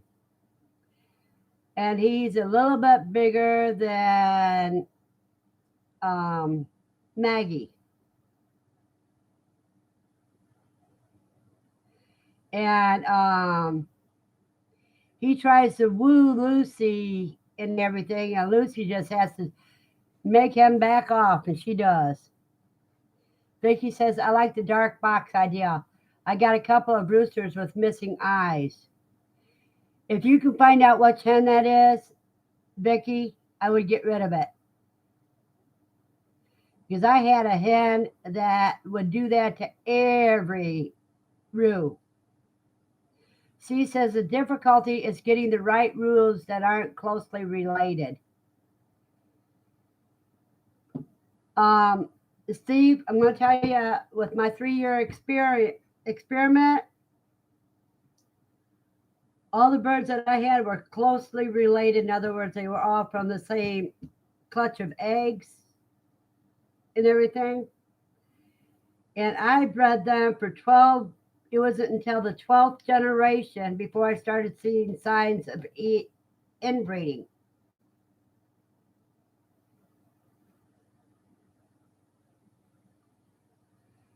And so, you can do closely related birds for 10 generations safely.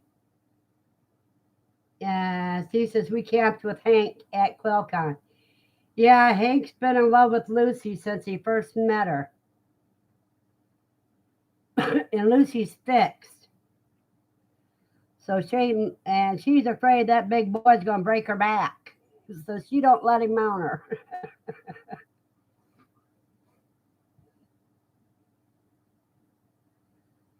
Vicky says he's different genetics from my other celadons, so I want to keep him. Yeah, that's great.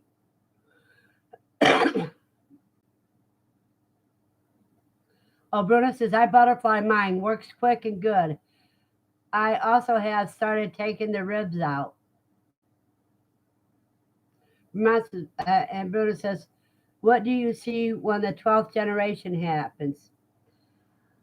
At the 12th generation, I had the vicious hen that would pick one bird each time to poke the eyes out until she killed it.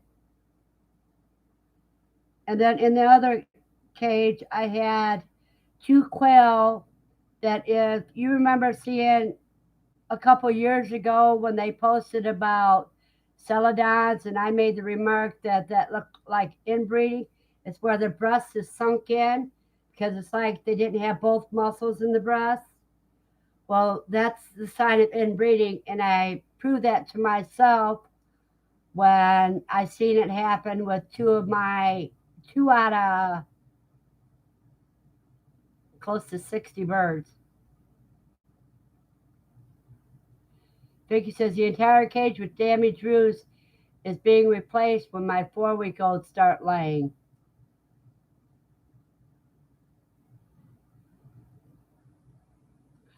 I don't blame you. I would keep the roos and get rid of the hens because that's the hen's calling card is poking out the eyes.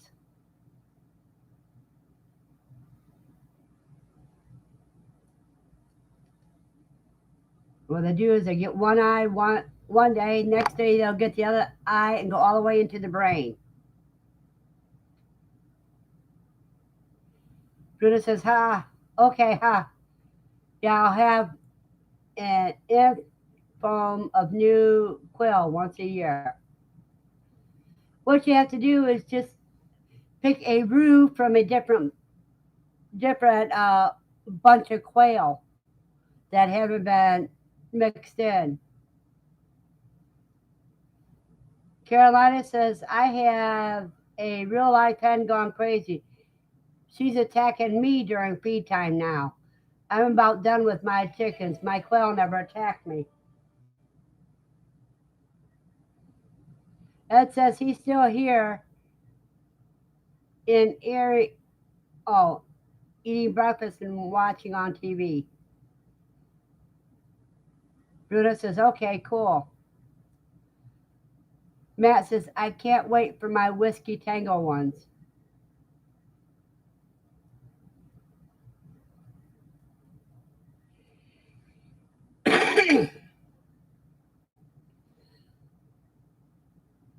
I don't know if Katrina Catgrow's got her certification yet.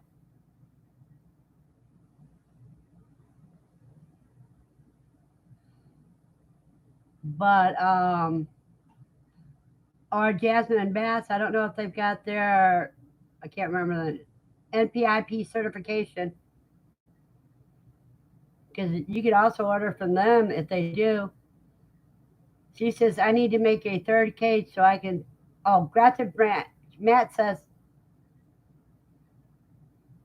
good tip. I need to make batcher pads. C says, I need to make a third cage so I can spiral line. Breeding with 2 cages is more difficult. Bruno says, I guess I will wait and only deal with Zach about hatching eggs.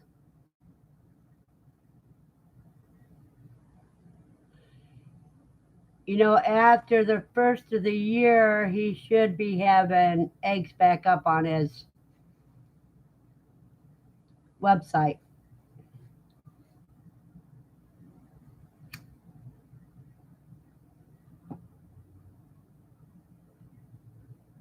Way too many scams on Facebook. I know. I say this, if they don't have a website that will take normal pay, in other words, yeah, then don't do it.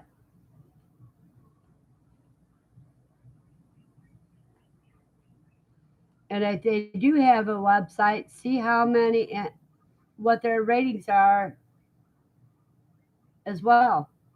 Carolina says, I don't do that crypto cash. No, crypto cash is no good,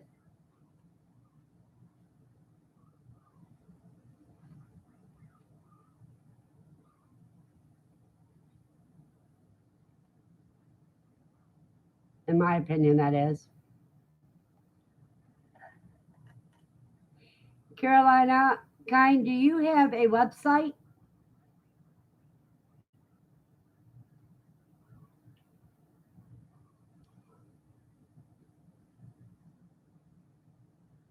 Oh, no.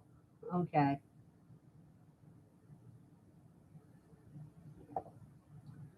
See, I don't have NPIP certification. Carolina kind says is backyard guy. Well, I tell you what, you can be a backyard guy and still sell. She says, and if they have a website, check their contact info for location. Exactly. And also see if they have what their ratings are according to their customers.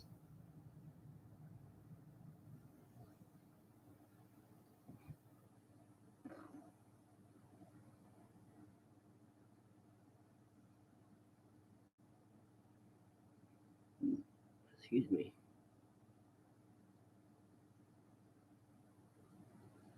She says, I'll be NPIP in the spring. So that's just so I can sell eggs off site. I agree. Bruna says there is no one in upstate near Lake Champlain or in northern Vermont that has or sells quail eggs. Well, Bruno, you need to get big enough so that you can do it and get NPIP certified.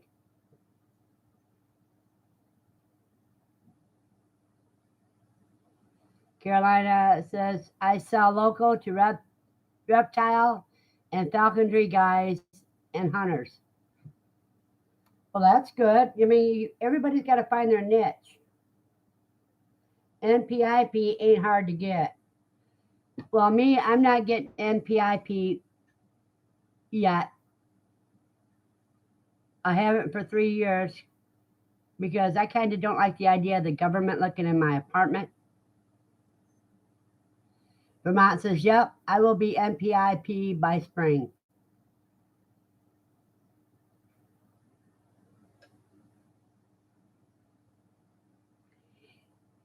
Even though in my apartment it's pretty easy to be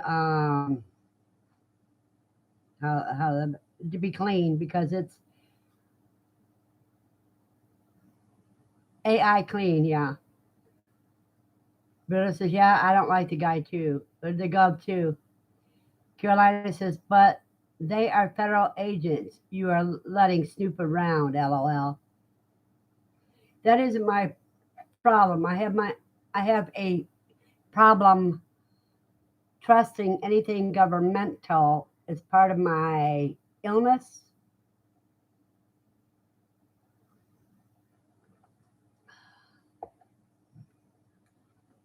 In other words, I have a problem with, quote, authority.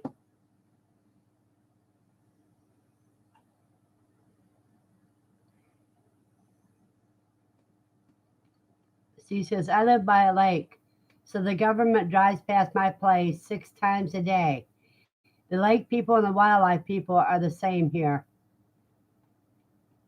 Yep. Department of Natural Resources, DNR. Carolina says, I don't trust nothing I can't pick up and toss. LOL. I agree.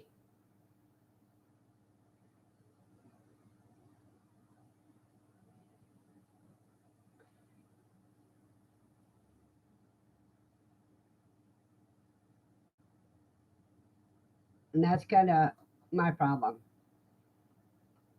See, with PTSD, you have a problem with, oh, what do they call it? Forms of paranoia.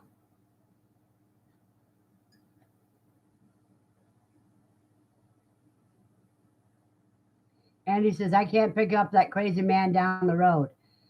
Yeah, I could probably pick up the crazy man that I have to deal with, but I'm afraid to get that close to him. She says, I have a shovel and woods. No concern here.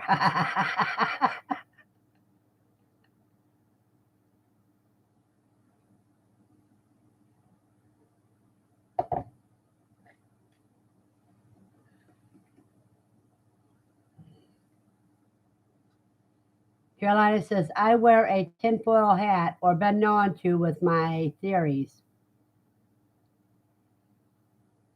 Well, Carolina, I don't wear a tinfoil hat. Andy says, let's call them all. No, we can't talk about that, Andy. Ed said, had an FBI agent come by once. I would let her. I'm my house sat on the stairs on the porch, LOL. She was there to ask questions about a friend who was getting a job with them.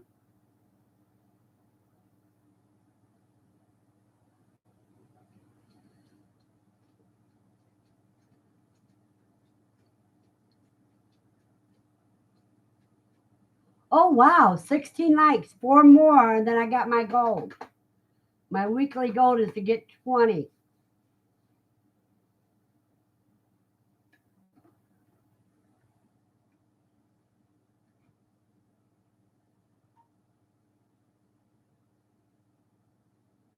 And we got 11 people in here, but only a few are talking, but that's okay. Ed says, had NCIS come on once for the same reason. C says, Ed, on my background check, they sent an agent to check on the agent that checked on me. And he says, my poor daughter, her dog is at the end. Oh, I am sorry to hear that. Bruno says, I will share. David Lesser, hi, Verna. Hi, David. Good to see you. SL says, 18 likes on my screen. I got 17 right now. And Carolina says, LOL. She's laughing at Steve. We have 11 people watching. And about half a dozen, only half are talking, but that's okay. We don't mind watchers. That says, LOL. Who's the first FBI guy pass? Say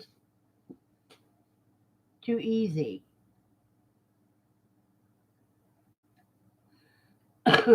Carolina says, just share to my community. Thank you, Carolina.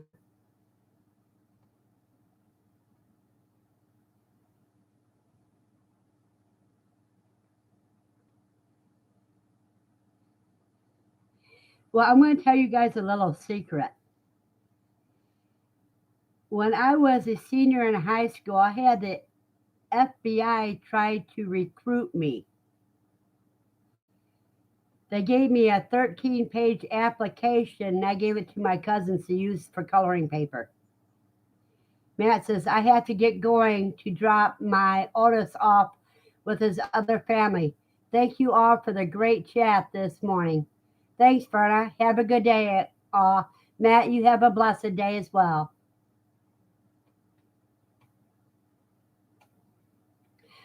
I see 18 now. Carolina says, I had visits over me talking about chemtrails and aliens, haha.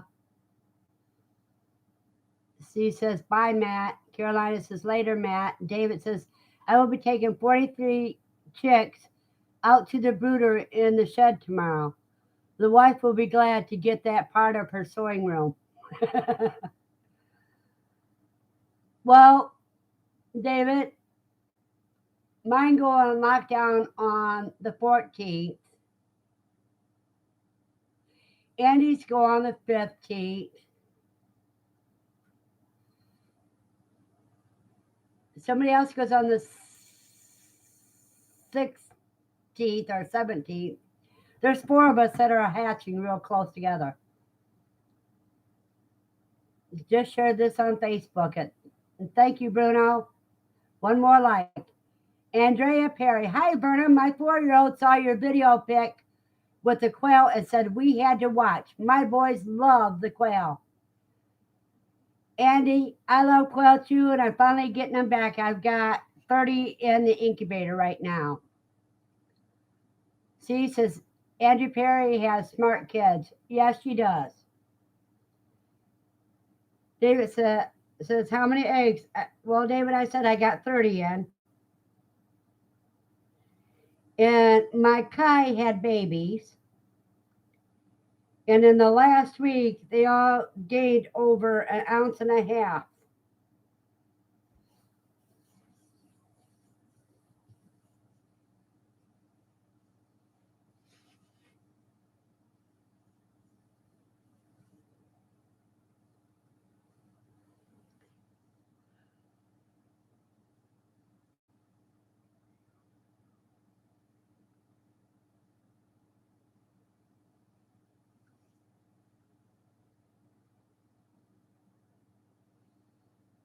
And he says, my poor daughter, that is never easy. He's around 12 to 13 years old. Yeah, and Lucy's about 10 years old. So I understand.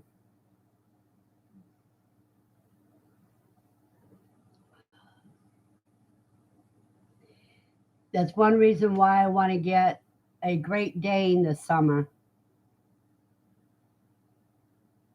so that Lucy can help me train it before she gets too old.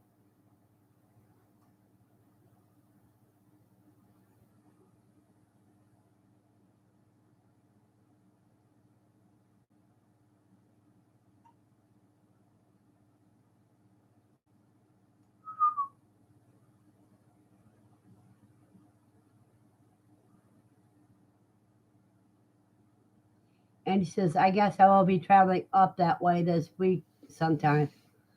Up which way?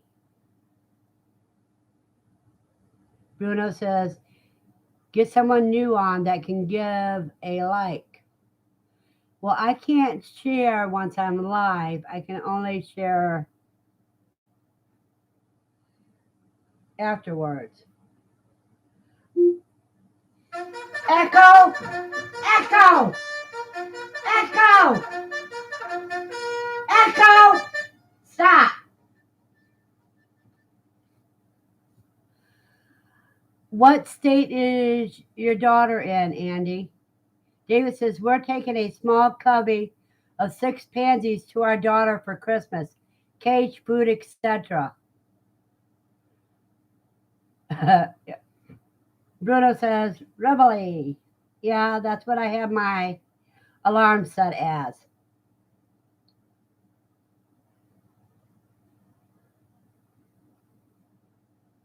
Because that's the only one that gets my attention. All the others I can ignore easy.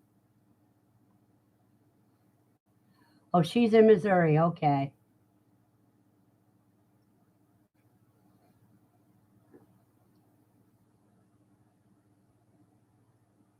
Yeah, she's probably going to be needing you.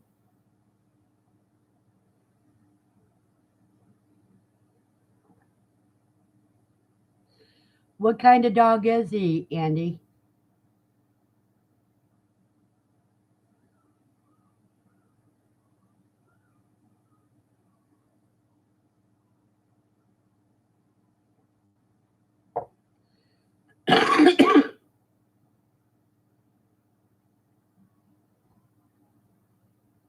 Because that's almost as bad as losing a child.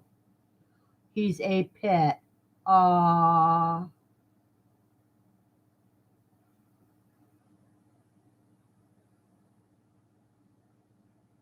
And pets are so lovable. They're just like big babies.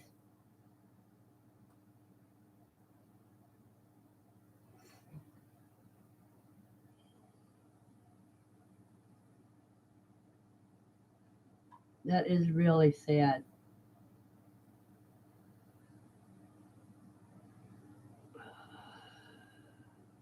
He is too. Bruno says, getting my wife to come on to give you a like. Okay. Thank you, Bruno. I'm only showing 18.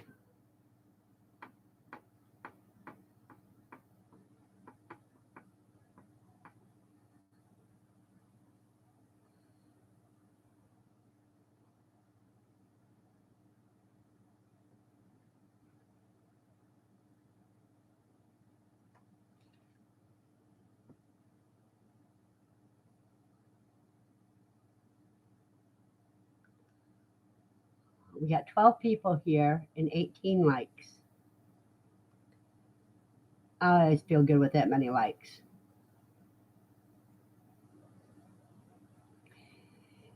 Ed, what are you putting in your freeze dryer today? I gotta get the rest of my apples put in. Well, you say 19 likes, and C says, I feel cheated. My Echo doesn't have Reveille. You have to ask her for it. It's on Amazon Music, so you should have Reveille. And he says, someone moved off and left him tied up in a bedroom. His food and water had already ran out by the time anyone found him. She took him in about 5 years ago. Aww. That poor baby was abandoned and starved.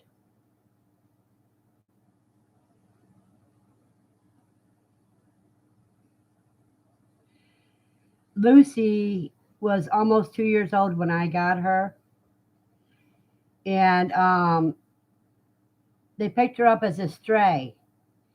She had a chip in her, so they called the contact number on the chip for over 30 days, and they could never reach a person to talk to. So she was abandoned. David says, our Dalmatians got into my compost pile full of quail poop this morning. Scooby snacks. No kisses for them for the rest of the day. And he said they lost their house and went homeless, so they couldn't take him. Aw.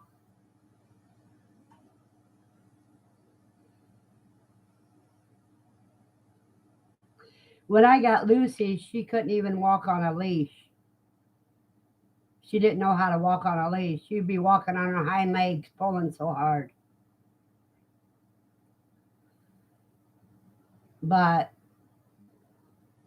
she doesn't act anywhere like that now. No, she's cuz. Oh wow, I see 20 likes. Yay!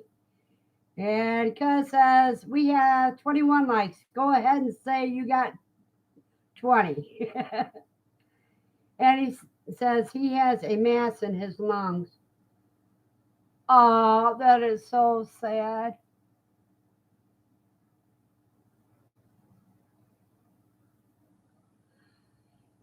Bruno, give your wife a hug for me.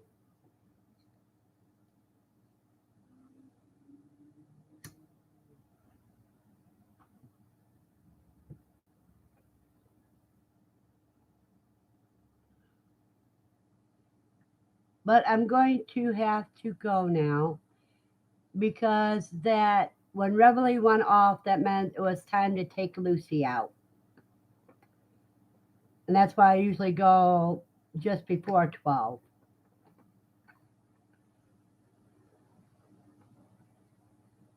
And Andy, you have a safe journey to your daughters. And I know you're going to give her all the support you can.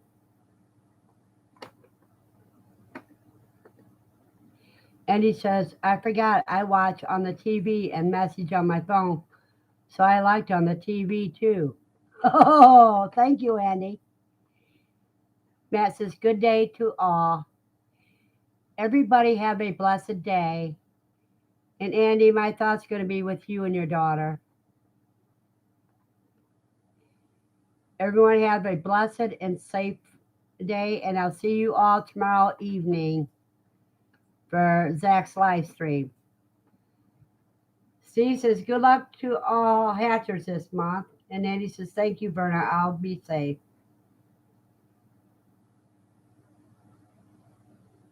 Goodbye.